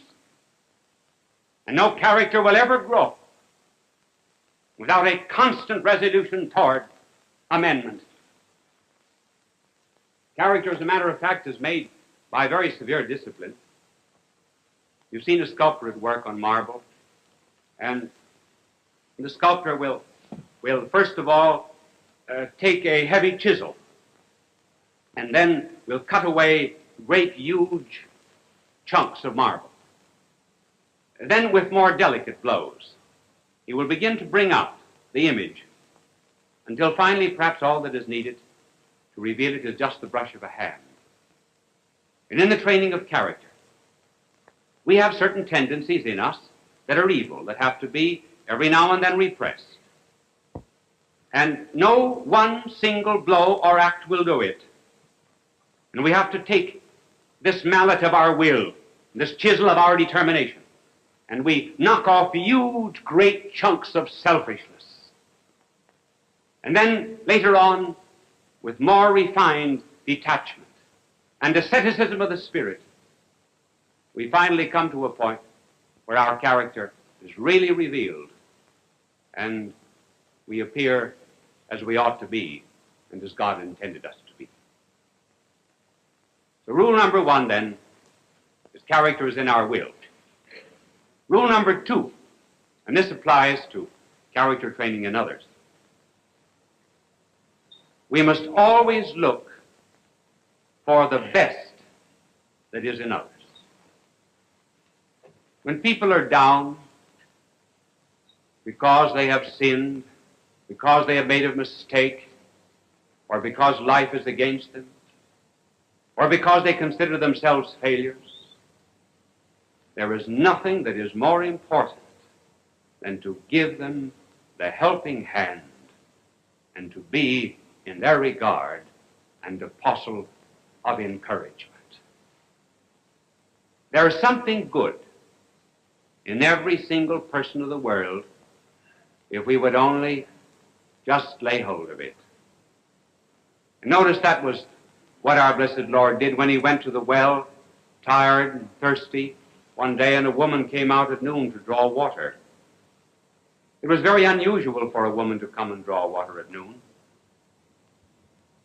The explanation was she was an evil woman, and the other women would not allow her to come with them. Now, what common denominator was there between our divine Lord, who was innocence itself, and this woman who had 5 husbands and was living with someone who was not her husband? There was only one common denominator that was left. There was only one good thing in that character that our blessed Lord could find. And down he went until finally he found it. And that common denominator was a common love of a drink of cold water. Whenever God wishes to do a favor, he very often asks for one. And he asked her for a drink. And then he led her on from the thirst for natural water to the thirst of her own soul. He looked for what was best in her. When we see others, therefore, who are defeated or cast out by others, give them the helping hand. I remember a couple of years ago I was in Boston, and I was eating in the dining room of the Hotel Statler. And at noon I looked up and I saw 2 shoeshine boys that were leaning on a great purple curtain that was at the entrance of the dining room. These boys had on dirty T-shirts and crude shoeshine boxes thrown over their backs. Their hands, of course, were black both with dirt and with shoe polish. And as soon as the head waiter, the Statler, saw them, he says, "Get out of here!" So he chased the boys out. I left the dining room and went out after them. And I engaged them in conversation. And I said to one of them, we will call his name Johnny, though that is not his name. And I said, "Johnny, where do you go to school?" He said, "I go to such and such a school." But he said, "I was thrown out of this particular school." And he mentioned the name of some Catholic school he was thrown out of. And I said, "Why don't you go back?" He said, "They won't take me back." Well, I said, "Will you go back if I get you back?" He said, "You can't get me back. Nobody can get me back." Well, I said, "I can get you back." He said, "Who are you?" Well, I said, "I won't tell you who I am, but you just tell me the name of the sister and I will write to her and get you back." So I wrote to the good sister and I told her something I believe I mentioned on television some weeks ago about the 3 boys that were thrown out of schools, Hitler, Mussolini, and Stalin. And I said, nobody knows who were the valedictorians of those particular classes, but who did not know Hitler, Mussolini, and Stalin. And I'm sure that the educators wish that they could take back those boys again. So why not take back Johnny and give him another chance? I see Johnny every now and then. He's a very, very fine young fellow, and, well, so very good I will not even talk about it now over the air, except to tell you that in all things we look for the best that is in other people. Remember when St. Paul went to the hill of the Areopagus in Athens? Here he was to meet the senators of Greece. And on the way up to this hill, everywhere he passed statues of pagan deities. St. Paul knew that he could never win over those senators with the higher life that he was preaching unless he found some common denominator with them, looked for something that was good in their lives. And when he addressed them, he did not give them an harangue about all of their pagan statues. Rather, he said, "Gentlemen, I perceive that you are religious. For I saw on the streets, your streets, a statue to the unknown God. That God whom you know not is the God whom I preach to you." It was the only thing that St. Paul could find, and yet it was all that he needed. And so, in dealing with other characters, find something that is good, like the poor street cleaner that died, and everyone abused him. He was said he was unfaithful to his wife, and he was an alcoholic, and he was dishonest, and everything else. And one man, looking around for a common denominator and for the good things, said, I know all of those things, but he said he did sweep clean around the corners. And there must be in every single life some good little detail like that that we can begin with and use it as the stepping stone for character formation. And finally, the last rule. We always look for what is worst in ourselves. We are all failures in one department of life or the other. And how do we know what is worst in ourselves? Well, by looking into our character, into our conscience. We all have one dominant fault.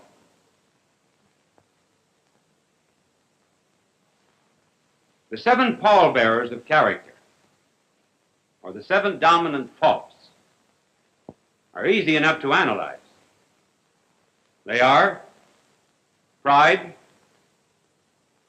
covetousness, lust, anger, envy, gluttony, sloth. Pride, egotism, selfishness, covetousness, desire of possessing that which belongs to others, inordinate love of flesh, lust, anger, hot-headedness, gluttony, overeating, sloth, laziness, and envy, and jealousy. If we would, after an examination of conscience, lay hold of this dominant fault of ours, we could make that the basis of the strongest part of our character. Sometimes the tooth that is filled is the strongest tooth in the head. St. Paul says, "Power is made perfect in infirmity." Perhaps I can explain that by telling you that some years ago, 2 boys in Kansas used to run to school every morning. They earned a few extra pennies, it seemed, by lighting the stove. This particular morning, by some mistake or other, gasoline was put into the can instead of kerosene, and the stove exploded, and one of the boys was burned so badly that they were told that he never would walk again. The boy began rubbing his legs, said he would walk again. The doctor said it was impossible. And yet he laid hold of that which was worst in himself, that which even seemed to be impossible, so concentrated upon it, that he perfected himself, and he became one of the great milers of America, Glenn Cunningham. And so it is with character. And the good Lord would have us lay hold of what is worst in ourselves. Do not think that people who have virtue and kindness and other great talents for helping other people just came by these things naturally. They had to work at them very hard. You've often heard that Moses was meek. Yes, Scripture says he was the meekest man who ever lived, but Moses was not always meek. As a matter of fact, Moses once killed an Egyptian. And then after he was given the commandments, he came down and found his people adoring a brazen calf, and he smashed the tablets on a stone. He was the first one in the world to break all the commandments at once. Well, Moses, therefore, was a very hot-headed creature. So Moses had to work with his character. And finally, he worked on it until he became very meek. Now, the reason I speak about character training is because we're getting into a great world crisis, and it's becoming very serious. And in a crisis, what is going to come out is what is already in us. The woodsmen say that when a log is thrown into a fire, that it reveals all the colors that went into it as a tree. Namely, the purple of the dawn, the red of the sunset, the silver of the moon, the gold of the lightning, the darkness of the storm. And when the log is put into this crisis of fire, all of these colors come out. And so it is with character. All of our choices and decisions that have gone into the making of our personality will come out in a crisis. And a crisis is coming upon us. There is not much peace outside of us, and the only real peace that we can be sure of is the peace that is on the inside. And when we are building our character, we need some model on the outside, someone with justice and mercy and goodness and a spirit of sacrifice will inspire us to tear off these chunks of selfishness that we may be like unto him. For as he said, I have given you an example. May all the American characters begin to emerge now under the grace of God. As we continue to be a great nation, loving one another in a spirit of charity, loving God who made us and blessed us. God love you.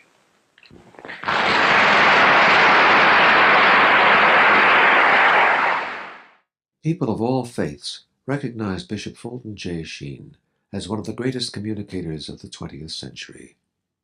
He was born in El Paso, Illinois, in May of 1896. As a young boy, he knew he wanted to be a priest.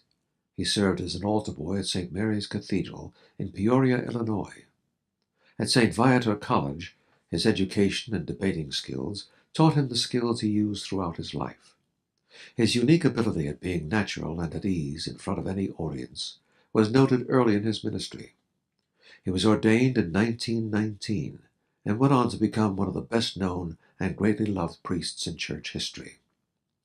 He wrote 96 books and hundreds of articles and columns. He broadcast numerous radio and TV programs. People from all faiths watched him on television because he spoke to every man. They always waited with joy for his goodbye, his blessing, God love you. It continues to give us joy and memories. Bye now, and God love you. Bishop Fulton J. Sheen went to be with the Lord in December of 1979. Fulton J. Sheen, requiescat in pace.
My little angel was talking to a psychiatrist after one of the telecasts on juvenile delinquency, and the psychiatrist was explaining the best thing in order to get a child to do something is to switch his attention. And my angel said, switch what?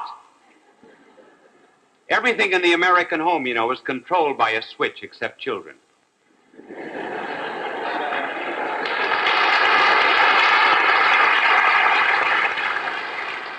There is nothing that develops character as much as a pat on the back, provided it is given often enough, hard enough, and low enough.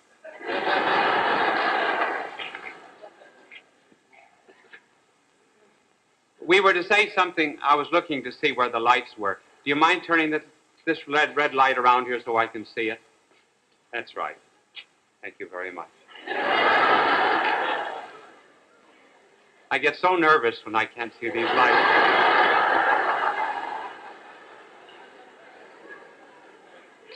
Oh, yes, we were to say something tonight about selfishness.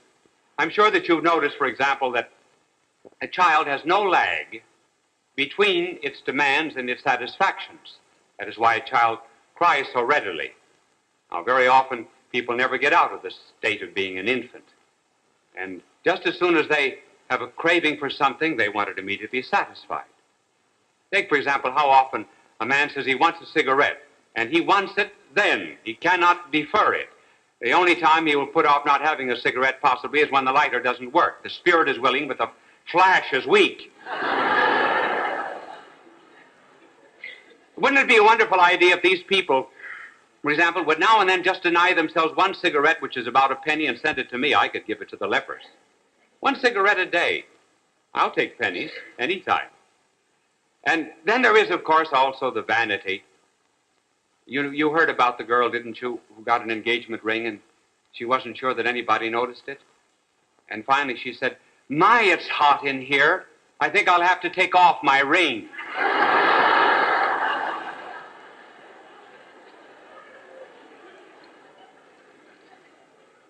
Then there is the boasting. Is it true? I do not know, but it is said that people from Texas boast a great deal. Well, they have a good reason to boast, but it seems as if this particular Texan was talking to someone from Boston, and he was speaking about the siege of the Alamo, and he says, "Just think of it," he says, one man alone stood off invading armies." And the man from Boston said, "Well, have you ever heard of Paul Revere?" The Texan says, "Isn't he the man that ran for help?"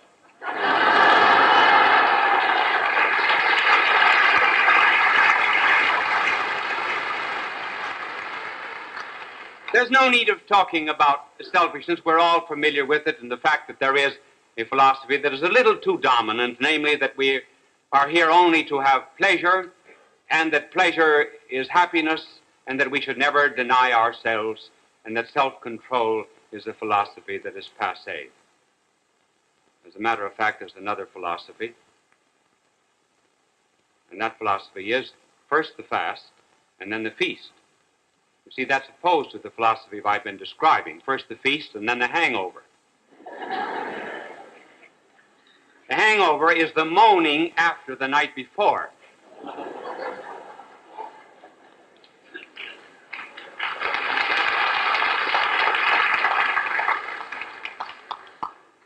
A day almost passed before you got that one.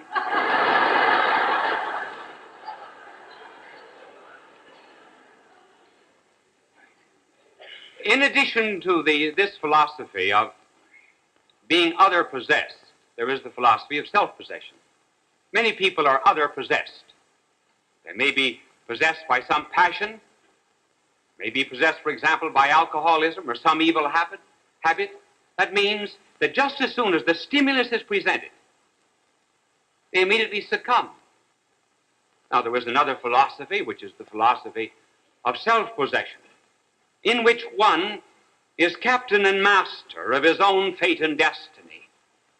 And personality is so centered, so controlled, that one is able to stand off this invading army.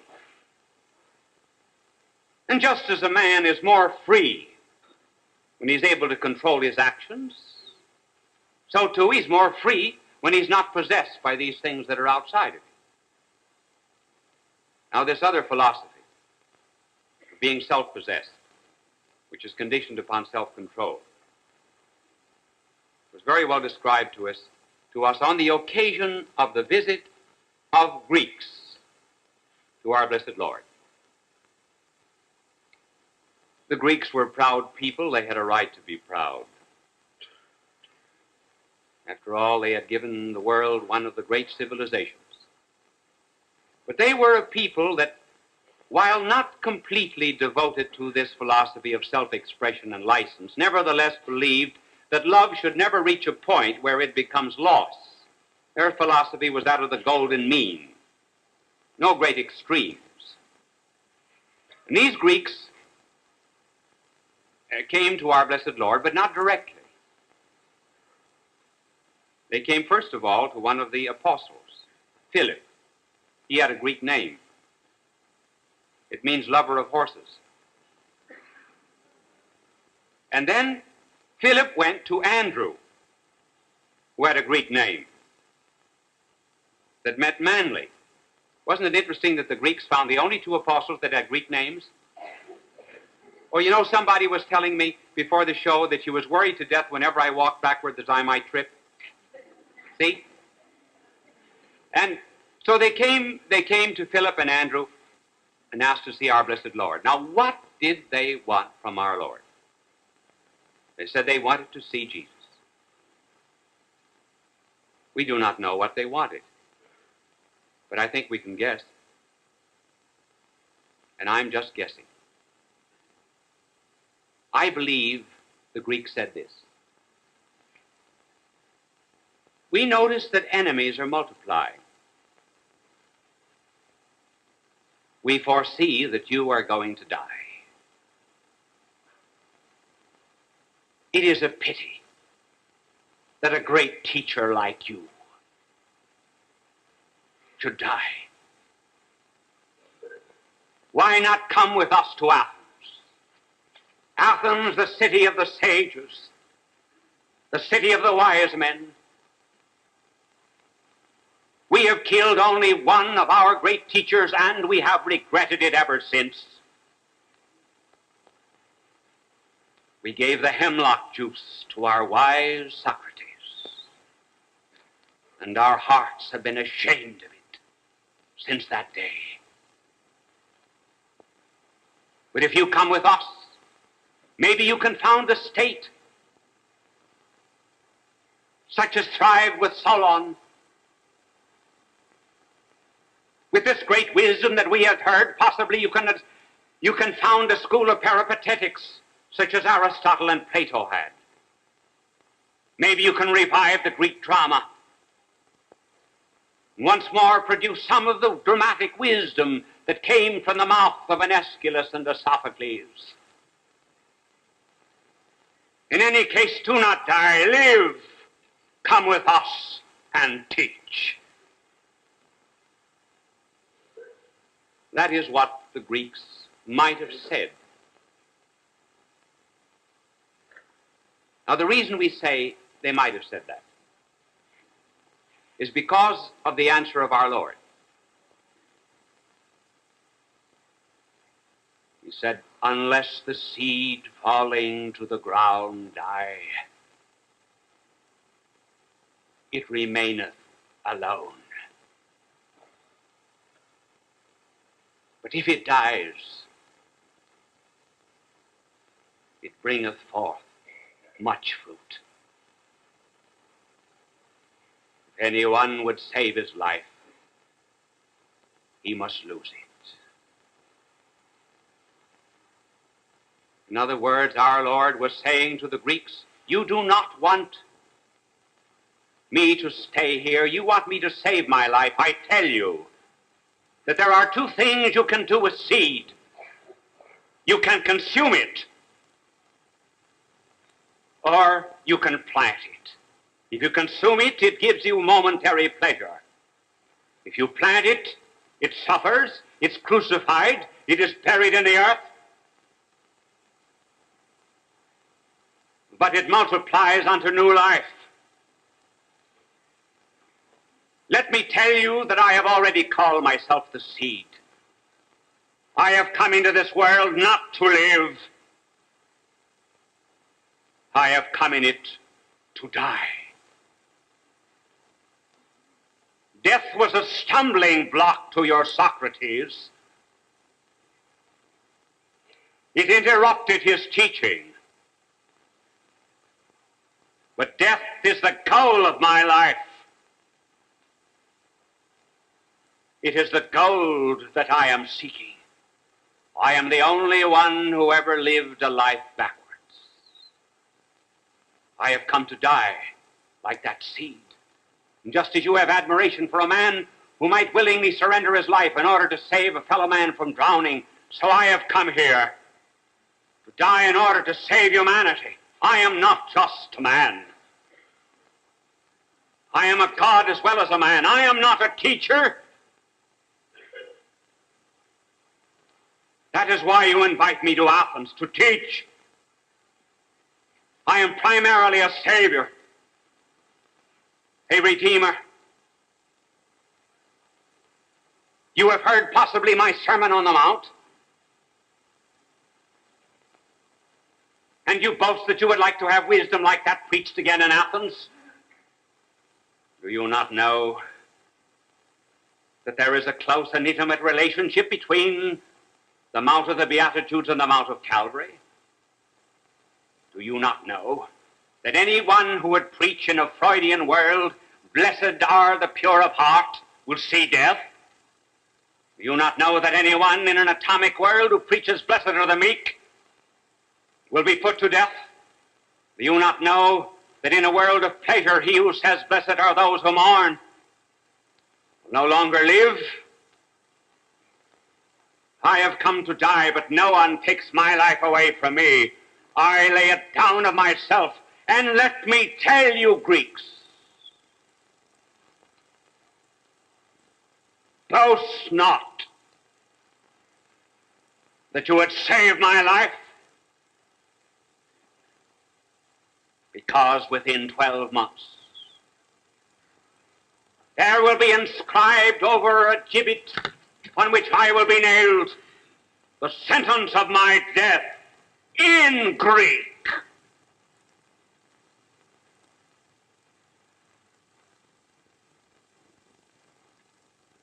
This was a new philosophy. It was the philosophy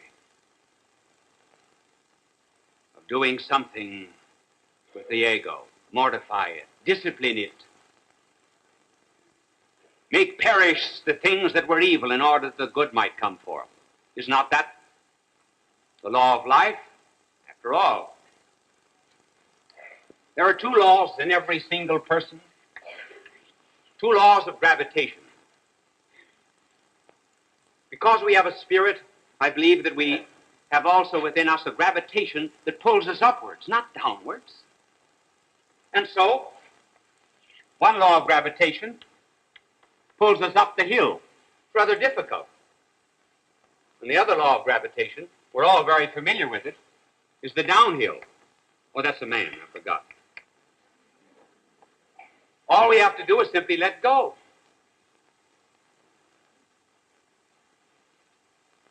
And we have therefore to discipline ourselves to die to that which is base, because not every instinct that we have is good and right. Some of our instincts go to excesses. For example, in possessing things, in carnality, and in pride, and in turning freedom into license. And because they do this, they all have to be disciplined. And that is not easy. Does not all nature suggest this? Just suppose that a violin string were made conscious, and when the violinist picked up the string, the violin, he began to tighten the strings. If that string were conscious, it would say, "Do not do this to me. This pains me. Can you not see that I am shrieking with pain?" The violinist would say, "Suffer it, just for a moment. You are created to produce a melody. And die to your relaxation for just a second, and you will produce a beautiful melody. So it is with the sculptor. If the block of marble were conscious, certainly the block of marble would protest against the hammer and the chisel. But the sculptor knows that inside, as Michelangelo said, inside of every block of marble is an image. And to bring it out requires control and discipline, mortification. And in vain would one bring out the image without the cutting. And in vain also would one produce from within oneself the image of that which is divine without some mortification and pain. Look at the earth during the autumn time. It's filled with rotted leaves and with decaying branches and roots and the excreta of animals. This is death, and yet it all goes to produce what is known as the humus, the life-giving property of the soil. And out of that death, there begins to come life. New leaves, new roots, new stems, and the nourishment of animals. This is the law of life which the world seems to have forgotten. And do you know what is happening in the world? I mentioned once in another connection, I think in speaking of love, that there was a great divorce. So too there's a divorce in our modern world. This is the Western world, and this is the communist world. The Western world today wants a Christ without a cross. Communism, a cross without Christ. Now let us explain. The Western world wants a Christ without a cross, in the sense that it does not want mortification, self-discipline. It does not want to hear of these things. That is one of the reasons why there's juvenile delinquency. Carried self-expression to such an extreme that it means license. We do not want a Christ in our Western world whose hands are scarred. We want a lily-white hand. And the result is that we have a Christ who does not preach sacrifice and discipline, a feminine Christ, a weak Christ, full of cheap moralizations. George Bernard Shaw once said, "The cross bars the way. Certainly it bars the way to selfishness and degradation and decay." And so the Western world has sawn away the cross because it would have him only a teacher. No wonder then, in speaking of him, it talks of him only as a teacher. No wonder they equate him then with Buddha or Confucius or anyone else, if he's just a teacher, forgetting that he came primarily to die as a savior and to teach us how to be self-possessed, how to be men, how to resist the thing that drags us down, even to the beast. Just as soon as you try to get a Christ without a cross, to try to please everyone, then you have a sentimental, a romanticized Christ, which will no longer have the man who can do anything for you and defeat because he's risen as the Son of God. And because our Western world has done this, communism has come along because we've abandoned the cross, and communism has picked it up. And so communism is preaching throughout the world self-discipline, self-control, make all kinds of sacrifices for the cause of communism. So long as there is the cross with love, there is sacrifice. But just as you take Christ without the cross and you turn Christ into something feminine and sentimental, so once when you take the cross without Christ, you have not sacrifice, you have violence, hate, tyranny, Siberia, brainwashings, fifth columns, betrayals of nations, everything that's base and wicked in communism. They have taken this cross, and they've inspired men with it. As one captain of a communist army said to one of our missionaries in China, said, I have not eaten yet. It's 5 o'clock in the afternoon, and I refuse to eat the people's rice until I have done the people's work. Can you imagine one of our government workers not eating until 5 o'clock in the afternoon because he had not satisfied what he believed was justice to his government? And thus what we have dropped, they have taken up. So the problem of the world is our Western world going to restore a bit of sacrifice and discipline into the home, into education, into children, into our own lives?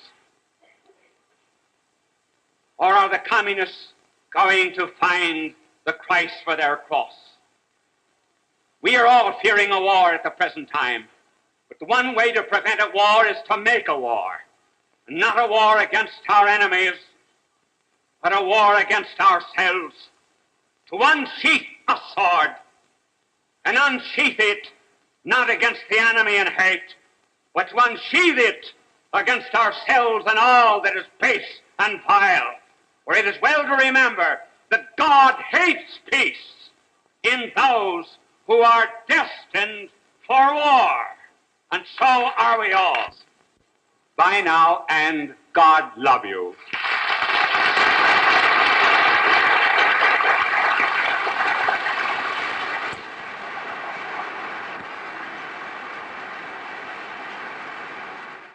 People of all faiths recognized Bishop Fulton J. Sheen as one of the greatest communicators of the 20th century. He was born in El Paso, Illinois, in May of 1896. As a young boy, he knew he wanted to be a priest.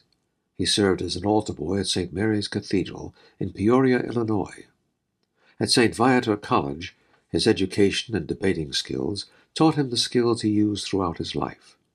His unique ability at being natural and at ease in front of any audience was noted early in his ministry. He was ordained in 1919 and went on to become one of the best-known and greatly loved priests in church history. He wrote 96 books and hundreds of articles and columns. He broadcast numerous radio and TV programs. People from all faiths watched him on television because he spoke to every man. They always waited with joy for his goodbye, his blessing, God love you. It continues to give us joy and memories. Bye now, and God love you. Bishop Fulton J. Sheen went to be with the Lord in December of 1979. Fulton J. Sheen, requiescat in pace.